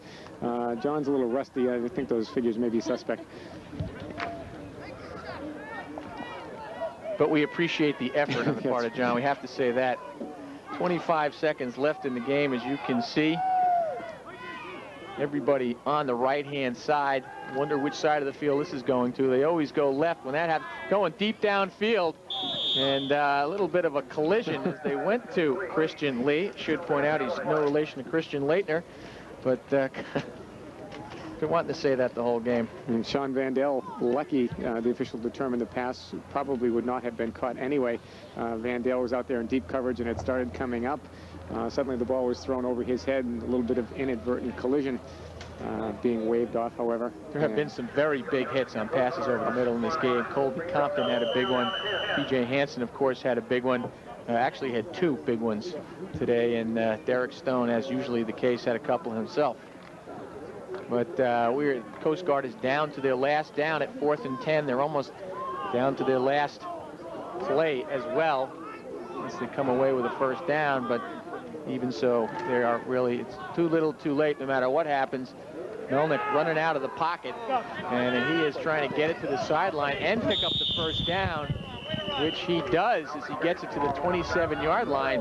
Nice job as he prolongs it, and he runs, stops the clock. Penalty flag on the play, though. Toby Cloutier in heavy pursuit, chasing him out of bounds. Again, Melnick not willing to throw in the towel. He's looking downfield for something. His protection is wonderful on this play. Of course, they've got more people back than normal. Decides to take it to the left sideline and charges downfield. As you said, has the option of going out of bounds, but decides to try and get the extra yardage for the first down, which he did pick up. And a subsequent flag on the play will march the Bears even closer to the Plymouth goal line. They'll set up shop with a first down at about the 12-yard line. 10 seconds remaining in the game. And he ran out of bounds with the posse chasing him, 4 guys. That would have got out of bounds in that case as well. Toby Cloutier hasn't had enough yet today. There's 10 seconds left in the game, and he's still looking to deliver hits. Ball's going to be set on the 12-yard line. They've got 1, maybe 2 plays left if they do it in a hurry. Jordan Isaac, the lone setback. They're looking in the corner to Lee, number 25. It's up, and nice coverage by Dennis Flynn. Nowhere to go. Looked like he just tried to fly it out there. That's been the favorite play of the Panthers, the favorite passing play of the Panthers. Look, if he broke it outside, he might have had some room. I was going to say, it didn't look like Lee gave Melnick many options. He turned to the inside of the field, and he really had the defender right there. Had he turned over his other shoulder, he would have given the quarterback about 12 more yards to work with and open room in that corner in the end zone. 5 ticks of the clock remain, and Plymouth State College will move out to 4-0 in the Freedom Football Conference, and that is the leadership position, although Stony Brook, WPI also are undefeated at 2-0 in conference play. And Melnick for the last play has got Smith in the corner of the end zone, and it comes up short. That time he broke it outside, and the pass went inside, and the clock goes off. And that is the story. 31-14, Plymouth State College knocks off the U.S. Coast Guard Academy. Stay with us because we're coming back. When it comes to drugs, kids say the darndest things. I think that kids are afraid to tell their parents. It's like you want to do it, but you don't want to do it at the same time. You know, we don't talk to them about that kind of stuff. Well, I feel comfortable talking to my cousins about it. I talk to my next-door neighbor's daughter. Don't wait until you think there's a problem. Talk with your kids before the problem starts. Find out how they feel about drugs and listen to what they have to say. As parents, it's up to us. Once she looked forward to miles and miles of motion. Then without warning, it ended. She was totaled and emotionally devastated. They brought her here to Central Use Parts. Though her fenders and frame were now useless, there was still life in her engine assembly, her tires, an alternator. And eventually, her many usable parts were all recycled to other cars who needed them, where they lived happily ever after. For your auto part needs, discover Central Use Parts, Basin Street in Concord, New Hampshire. Ready? Yeah. This quality time was made possible by GMAC. With financing and leasing that can be arranged for your new GM vehicle fast, right at the dealership. Because GMAC believes you should be out enjoying your new car instead of waiting for it to be financed. Well, what'd you think? Can we go again? GMAC, the expressway home. Ready? Yeah. Plymouth State College has moved out to 4-0 in the Freedom Football Conference, 5-2 overall. Coach Don Brown is with us up here in the press box, and Don, you guys have to feel good about the way things turned out today. Well, we played very well, I thought, in the second half, and we settled down after early problems on defense. And you know, I got to give credit to Coast Guard. They came ready to play and really challenged us both sides of the ball. Yeah, defensively, you guys had a little bit of problem. They came out with a lot of that under stuff in the flat, and they moved the ball down with the passing game. Yeah, one of our fortes has been the blitz package, and I thought Billy did a nice job countering with running the 3 slide and coming down and running what we call rubs with the outside receivers and getting number 3 open in the flat, and it gave us some real problems early. And we're going to take a look at the replay of the play right before the first touchdown, and this is where Coast Guard in 2 plays moved it out to the set, grabbed a quick early lead. What are the problems with dealing with a quarterback like Wasserman, who's so versatile, Don? Well, you know, we were really concerned about him early. Right there, we're in a 2-deep zone, and Jeff's on a chase, and he had a shot there, and then the tight end just really makes a nice run here. He gets by Andy Levine, our corner, and you know, picks up extra yards, and you know, their passing game, anybody that throws the ball as well contrived as Coast Guard is going to give you trouble.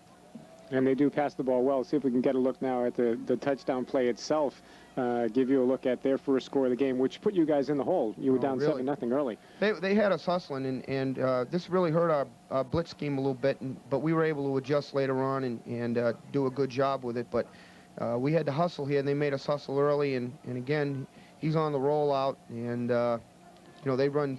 You can see we're coming there with the outside backer, and he's able to hit the ball in the flat, and that's you know how they got the first score, and that's our strong safety, Derek Stone, who's got number 5 man-to-man, and you know, kind of ran a rub on us there and hurt us in the flat. So we had our work cut out for us and had some adjustments to make, and I give credit to Billy Schmidt and his Coast Guard team. They were ready to play today. And you took a lot of that stuff away. We heard from Morton a lot early in the game. He's the leading receiver in the Freedom Football Conference, but really didn't see him too much later. What did you do to adjust to take that away? Well, we really went more to our base zone scheme and just tried to let our defensive line go 4 or 5-man rush and overplayed the trips formation out of a zone scheme instead of a man scheme. That was definitely a big factor for us in adjusting. You guys also struggle a little bit on the offensive end in the first half. You're down early, but over time you also had to come back from an injury to Friedman, who hurt his hand, but you guys eventually got it rolling. Well, I'll tell you, the good thing is whenever you get somebody hurt of the caliber of Matty Freeman, that's going to set you back a little bit. But the great thing today was the true emergence of David Bowman, who we've been waiting for to have a game like that all year long. And David really had an outstanding football game, and we needed for him to step up big. And, you know, the old saying, players make plays, and he stepped up and made plays today. And that really helped us get it going in the first half. And Andy, our freshman quarterback, hung in there and put in another gritty performance, I thought. And a guy who made 2 big plays in the first half, Bob Bost, who was the blocking back, last year a tailback, but he steps in and scores both touchdowns. The first one, he did a nice job of kind of skipping into the end zone. Yeah, Bobby's, had to make probably more sacrifice than any football player in our program. He's a tri-captain. He's had to go to fullback. He doesn't get the ball as much as he'd like, I'm sure. But he's done just a great job in being Mr. Versatility. He had a major catch last week. And, again, when we needed him to be big today, he was big today. I also got to give credit to Paul Carlo, our senior wide receiver, who's just been an outstanding clutch performer for us. He's got 13, coming into the game, 13 catches, 6 touchdowns. He's pretty productive. Yeah, well, we're doing some things that help him a little bit, but it's nice when you've got a receiver of that quality. When you put the ball up, you got a shot to get him. Okay, one last thing. I thought probably the biggest segment of the game today was when you came down right at the end and scored the touchdown at the end of the first half. Really seemed to kind of charge the team up and give you guys a momentum going into the locker room. Well, without a doubt, that was a major process for our offense, who's been struggling, and we've struggled a little bit. And of course, we're losing 1-7. Our quarterback, who's our senior. You go through some adjustments, and I thought Andy stepped up big and showed a lot of maturity in the second half. I also got to give credit to our defense, who's played outstanding in the last 3 football games, and we had a tremendous goal line stand there in the midway in the third quarter, I believe. And 4 interceptions by the linebackers, stepping in the zones, picking off playing the lanes the right way. Well, I feel our front seven's as good as any in the Freedom Football Conference, and, and our secondary gets better every game. And they're a very young group led by our senior P.J. Hansen. Okay, one last question. What lies ahead next week and the coming weeks? Well, we got 2 big weeks. Stony Brook's, who's an outstanding football team, and we're very concerned about them. They have a very fine quarterback and a nice tailback in Chris Delmadge, and they do a great job throwing the football. So that'll be another challenge for our defense, and again, we're looking for our offense to see if we can stabilize and mature. But that'll be an outstanding football game. I knew coming into today they were 5-0-1 and playing at Lowell, so that could be a major football game next week up here. And then you've got WPI in the 14th back actually down in Worcester, and that's a game that John and I will be with you guys and on Sports Channel in 2 weeks. Well, it's always exciting to have you people with us, and you guys are bringing us good luck, so anytime you want to come, it's great. Well, I have to tell you, last time we were in Worcester, we saw the scariest football game of all time, a 44-38 game. That was just terrific. Oh, that makes my heart a little nervous when we get those type games, but yeah, that was a great football game against Kings Point early on. Okay, Don, congratulations. Good luck next week. Thank you very much. Okay, we're going to take a break. We'll wrap things up when we come back.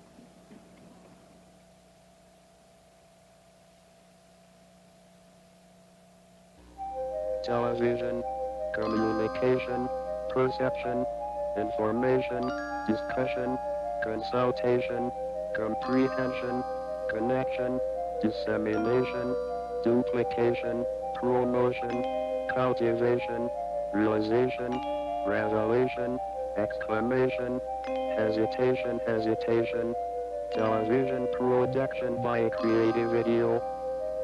Yeah. Well, we've been using cable in the classroom for some time now. I've heard one student say it's an outlet to the world, it's a window to the world. I wanted to show the students the power that television has on our election process. Many people have been wondering, who is candidate B? In schools across the country, commercial-free Cable in the Classroom programming acts as a catalyst for teachers, fostering student creativity and moving American education one step ahead. Cable in the Classroom, television supporting education.